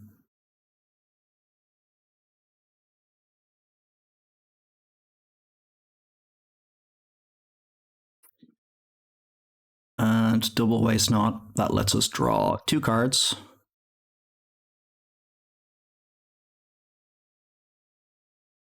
And yeah, I'm going to Gyreach Sanitarium, discard a Fatal Push. This gives us a bunch of mana, so we can use that at least to draw from Castle Lochtwain, and that's going to be the end of the nonsense train that we got to do this turn. So they're down to this last Pour Over the Pages in hand, and this is going to be their kind of last hurrah. We will get another 2 triggers off Waste Not from them discarding this Pour Over the Pages. Oh, well, first they discarded this Vizier, so this is going to make some zombies. But it does give them another card and more mana. Possible I should have minus Liliana in order to flashback Go Blank that turn. That actually would have been such a better play. I didn't even think of it. I was thinking, oh, I can't target them anything because the Lotus Field has hexproof, but I completely forgot, even though I did it in a previous round, that the Lily could target them and then I could get rid of their last 2 cards. So that might have actually been a terrible mistake. So hopefully my punts here are educational for people. That probably would have just ended the game. I mean, we still got a decent amount accomplished with our turn. I'm not, you know, but yeah, certainly getting rid of this Pour Over the Pages would have been massive. Okay, and they got rid of Omniscience from that. We draw a land and a Fatal Push, and they have 7 mana. So we could be seeing an Emergent Ultimatum here. We're actually seeing them cycle Spires Headquarters, which gives us a bunch of mana. Now I have no way here to actually trigger a crime in order to mess with their hand. It's unlikely, right? They're going to play a creature or a planeswalker. Maybe they'll play Liar, but no, they concede. But I think that was a very bad line from me, to be honest. I think I could have done a whole lot more with my turn there. So just not used to playing Kaervek yet, just not used to being able to trigger it with Liliana like that. So here I'm going to take out all the Fatal Pushes. Obviously they can have the Viziers and maybe they're leaving in other mana dorks, but you know, I still think you got to take them out. Duresses are obviously looking great. Liliana looks fine, Ravenman is good, Davriel looks good. Don't really care about this Extinction event. And then Invoke Despairs, honestly, good game ender as well, right? In terms of stuff we don't want... I mean, Sheoldred's Edict is kind of fine. It kills Chandra if that's the way they're winning the game. I think people are kind of off Chandra a little bit now, though. I've noticed people have gone back to winning by tutoring approach rather than looping the 6-mana Chandra. So I'm not even sure if that's in their deck. And then on the draw, Liliana might even be a little bit slow. We can definitely cut the Extinction event. So we're definitely bringing in Ashiok and the Duresses.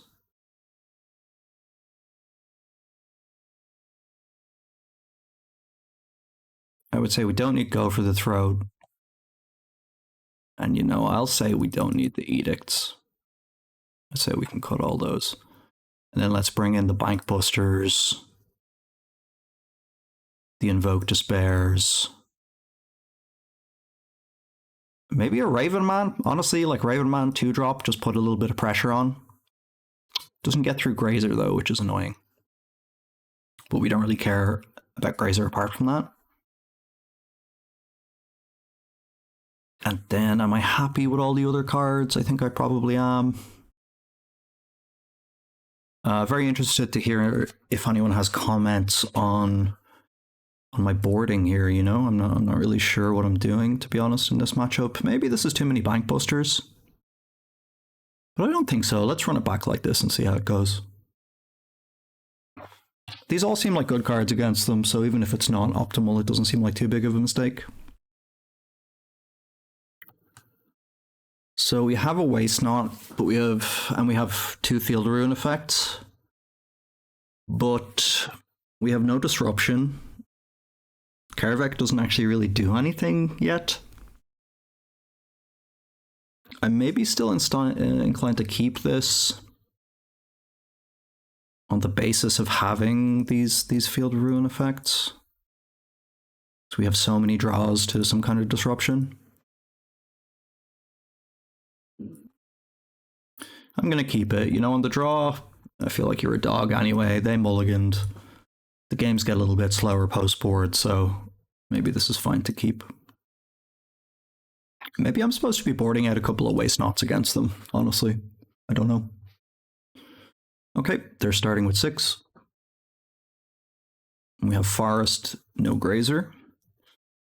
We'll start with a Hive and pass the turn. Double Castle, a little bit awkward here. We do have Urborg. It counts as a swamp though, so not a big deal. But still, this was not really a draw we wanted to see. We're seeing Sylvan Scrying on turn 2. For Lotus Field.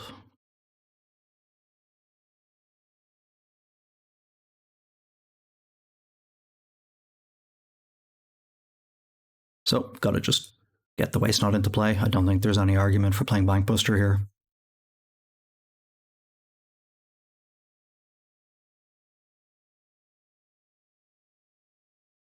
And let's see if they have anything to do with their mana, or if we're just going to see them run out the Lotus Field.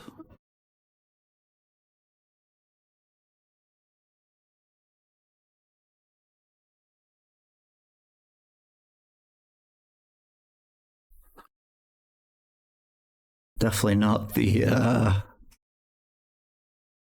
start we had last game against them. Very possible it should have been a mulligan, might have been just too greedy as a keep. But we are going to be able to hold up Field of Ruin, Demolition Field here for their Thespian stage. So they're not going to be able to easily copy the Lotus Field. And they're not actually running out the Lotus Field this turn, they're going with a Mana Confluence. And they're playing a Mazemind Tome, so playing it a little bit slower. So what is the play here, guys?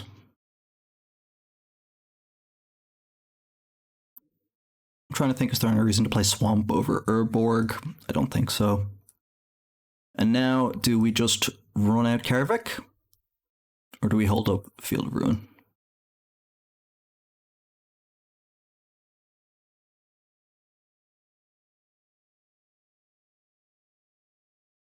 I think we're supposed to just hold up Field of Ruin, to be honest. No, yeah, I don't know. Because I'm thinking, the reason why they play Mana Confluence here is probably so they can play the new green spell. It's like Archdruid's Charm, I think, or something. Which will let them put a Lotus Field straight into play, right? So, but they don't have green even so, though, right? I'm going to put Kaervek into play. I don't know. Maybe this is bad, but I feel like holding up Field of Ruin doesn't do that much when they have to get the Lotus Field into play first anyway, before the Thespian stage. They don't even scry with the Mazemind Tome. They just go straight to draw.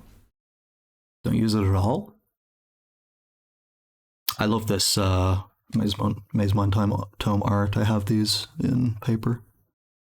Strict Proctor Lotus Field. Okay. Interesting.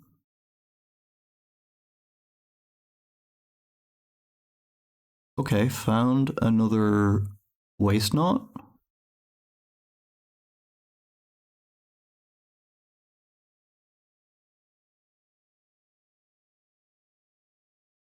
I'm feeling like we're just going to be pretty dead next turn, if I'm being honest with you.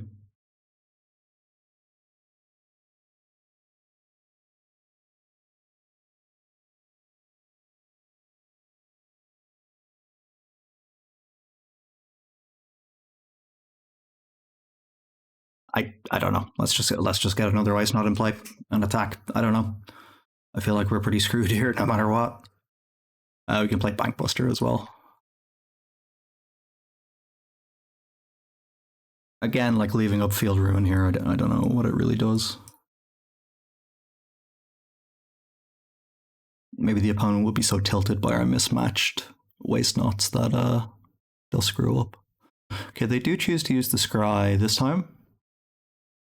Scry to the bottom. No Scry and upkeep though.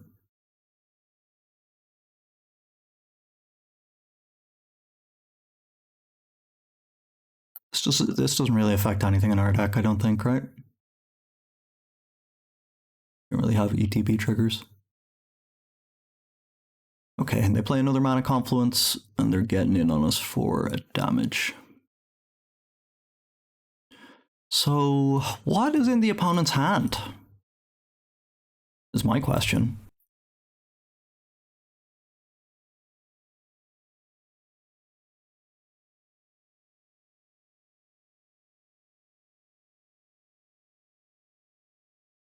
I guess that's just attack and pass. I don't know what's going on. Maybe we're supposed to Bankbuster, try to find a Thoughtseize.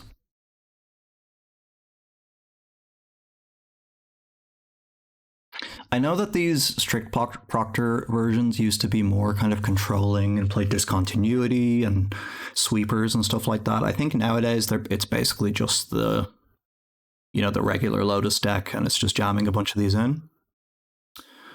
I am going to draw a card with Bankbuster. Okay, we found a Duress. We sadly cannot copy any black cards from our graveyard.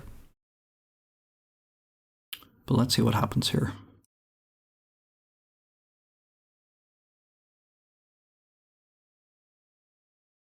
So they do have this Archmage's Charm, it looks like. Archdruid's Charm, which is exiling our waste knot. That's fine.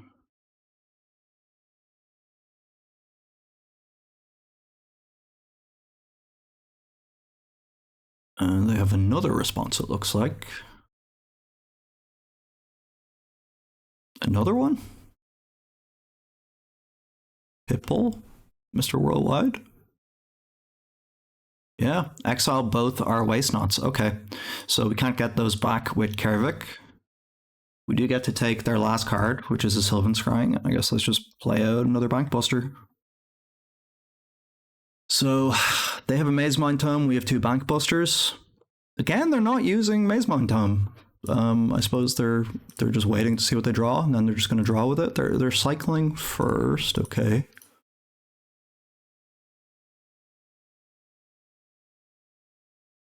It's kind of interesting to me. They're being so frugal with using the charges on Maze Mind Tome. I would think generally that you want to just be progressing towards your combo. But I suppose our deck is pretty slow and does contain a lot of disruption. So maybe they were happy to just let us get empty-handed before they started cashing it in. We will get to Duress them again next turn if Kaervek stays alive. Okay, they draw with the tome.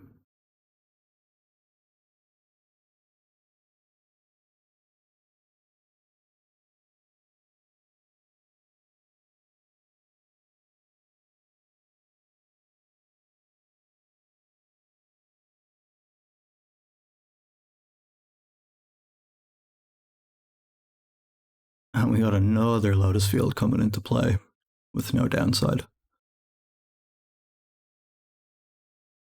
So, I mean, they got 1,000,000 mana, but they only got one card. Let's see what this last card is. Looks like it could be Pour Over the Pages.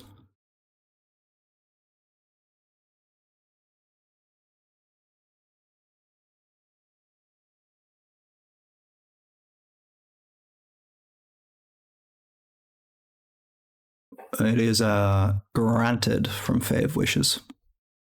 So they get a card from outside the game. They're choosing Emergent Ultimatum. And they're playing the Fae of Wishes. Okay, so next turn they're going to pop off. But they must not realize that we can just duress their Emergent Ultimatum.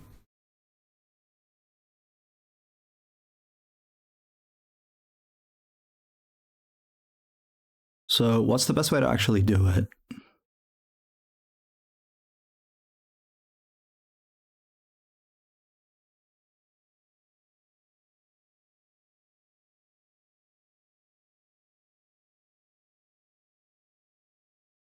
You know, this doesn't quote unquote waste a crime doing it this way. And we don't lose 2 life from casting Thoughtseize this way. So I believe this is probably the way to do it. And then, yeah. There we go. Take your ultimatum. Blow up your Otawara. Get a swamp.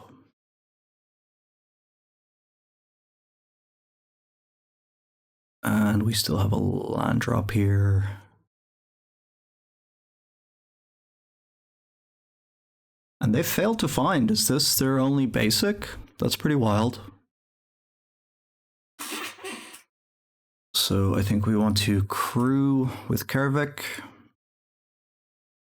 Get in for 4.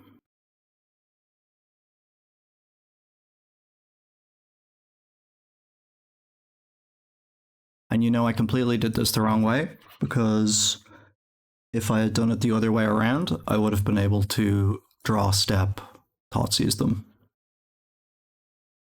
No, I would have, no, I wouldn't have the mana anyway. Okay, so I didn't screw up, but I almost screwed up. Okay, we have 1,000,000 Duresses, but they currently have 0 cards.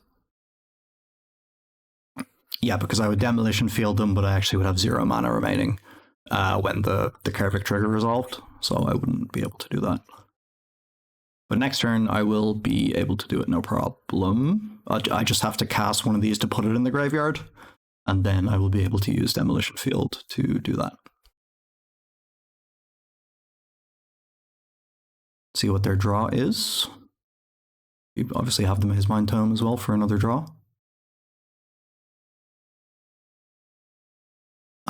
Okay. Leaving 2 blue floating. They can also Granted again, if they wish. If they wish, get it. Okay, it's a Thespian stage. Copying a Lotus field, sure.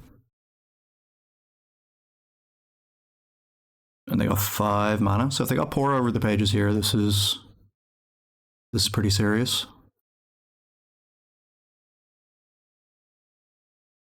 Green, green, green is being tapped. Valor get recovery, getting back the ultimatum. Okay.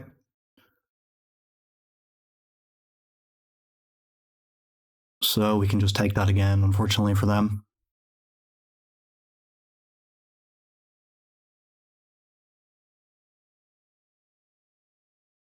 So I think we are supposed to just do the same thing here. Again, I could draw a Castle Lochtwain.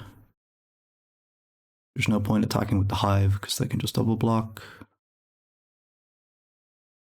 Well, I guess that would kill the Strict Proctor, but you know, it's too much mana investment. Okay.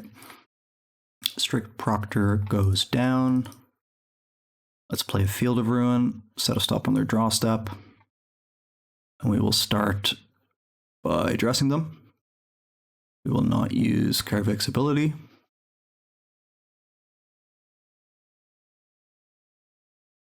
And this is basically locking them out of the game, right? Because They need an instant. So take the ultimatum. You know, I can even activate Bankbuster here, but I'm just going to do it like this. So their draw step.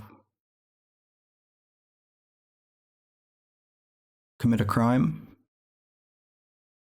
Duress you. I should have used Thoughtseize again in case this is like Dramoka or something, right? But if it's Dramoka, it just doesn't really matter too much, I think. And they still have the draw from Maze Mind Tome here too. So, yeah. Duress you.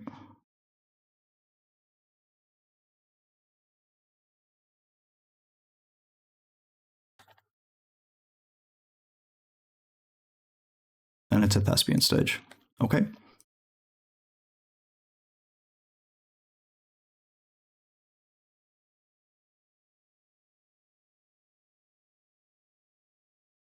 So we're getting this. And then I think at this point, we're probably better off. Okay, they get to draw from this. And they get to draw here. So is there any point here, Field of Ruining them again? Just to Stone Rain them before their main phase? We don't get to do anything. There's nothing we can draw for 1 mana with Bankbuster, but it does turn off our ability next turn to do the same thing. They currently have 10 mana. This would put them down to 9 mana.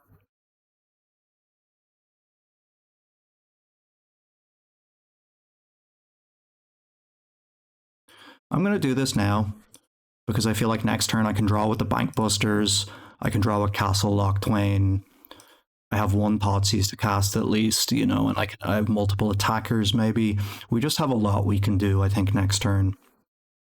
And this is maybe the last turn they can reasonably win the game, so let's just cut them off this 1 mana.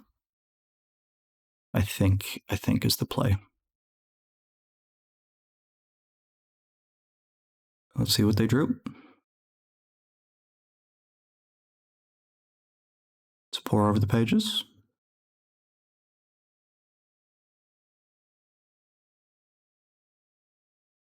They still end up with 10 mana here. It's, you know, let's find out if this choking them for 1 mana is doing anything.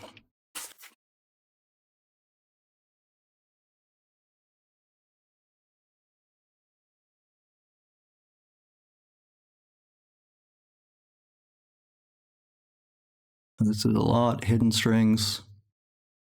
5 plus 9, so they're up to 14 mana.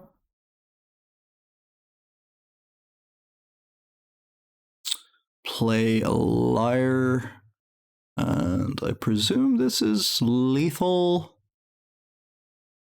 They get to Emergent Ultimatum. 2 mana floating. Let's see what they get.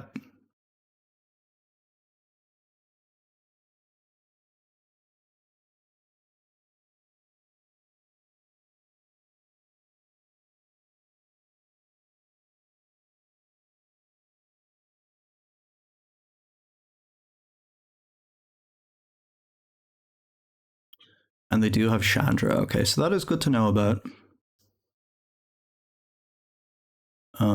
So Dark Petition, pour Chandra. So if we give them Dark Petition, they just go get whichever one we didn't give them.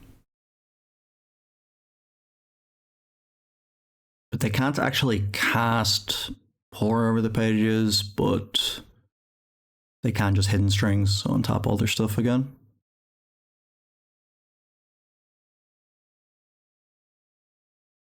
I don't know, I guess we don't give them pour over the pages. I don't think it matters. I think we're just dead here, but let's run it out a little bit more to see what happens.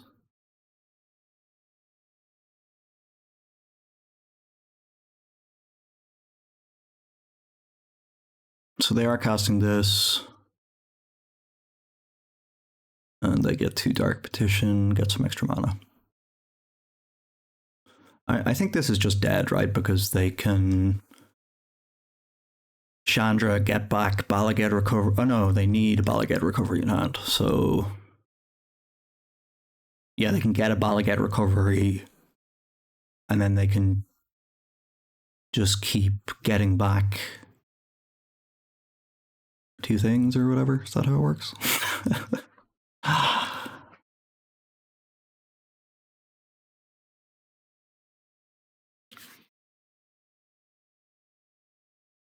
No, I'm not sure if I could have sequenced this better to win the game. It seemed like their top decks there. It maybe wasn't possible to play around. Like we didn't have any other way to interact apart from these Thoughtseizes. 3 Lotus Fields is just so many. Okay, so they're copying Dark Petition. They're just gonna have just black mana now.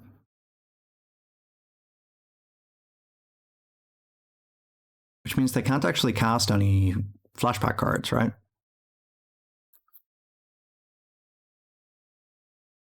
Oh, but this gives mana in any combination. Yeah. So they can just cast Hidden Strings off this.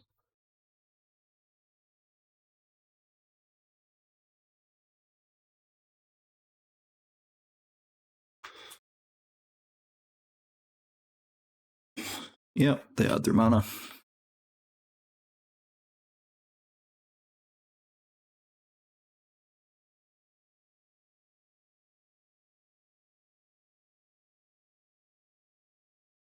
I think I'm good to concede now in a second. I presume we're going to be dead because they can minus Chandra, Balaged recovery on Chandra, but they don't have Omniscience in play yet, right? So they are still limited by mana for casting spells from hand.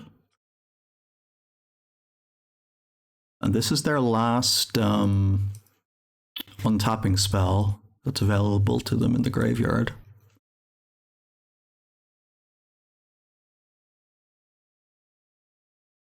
Now they have Dark Petition twice, so they presumably have what they need in hand, but it's possible for everyone to screw up. No point conceding just because you think you might be dead.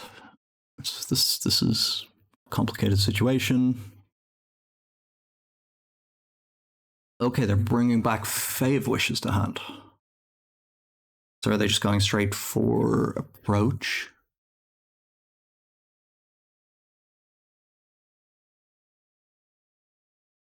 They cast Granted. They have 7 mana. They get Omniscience.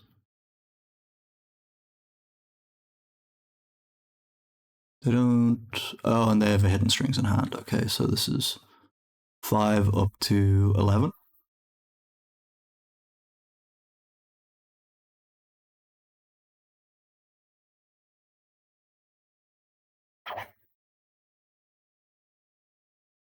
Cast Omniscience, 1 mana floating.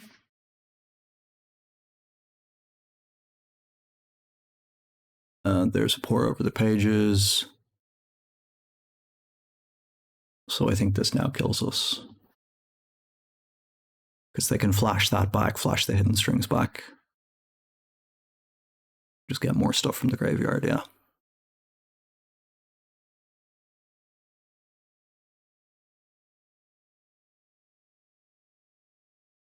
But they get Pour Over the Pages with Balaged recovery.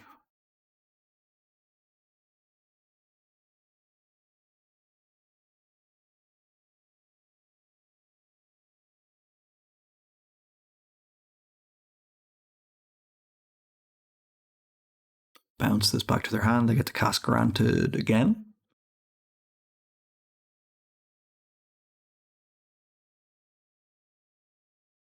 Now they get Approach. Cast Approach. And they just have a Dark Petition in hand or something. Is that the case? Impulse. And then they can flash back Impulse. Okay, so that kills us. We can go to game 3. Wow, that was a tight one. In terms of re-sideboarding, we've seen the strict proctors now. The thing is, Fatal Push is not really that good against these strict proctors, right? Because they just wait until they until turn 3, and then they just go strict Proctor Lotus, and you don't have any timing window to actually kill it before they can put the land into play. So, still not really very interested in those. The Chandra, does that make us more interested in having another answer like a Sheoldred's Edict to deal with that? I think it might do, because I think it's, you know, and the Lyre, I think both of those are kind of tougher to go off if I'm able to interact with them at instant speed. I suppose the Edict, not so much. Well, that deals with the Planeswalker, but not with the Lyre, because they'll be able to Edict, you know, something else, probably like a Strict Proctor or something like that.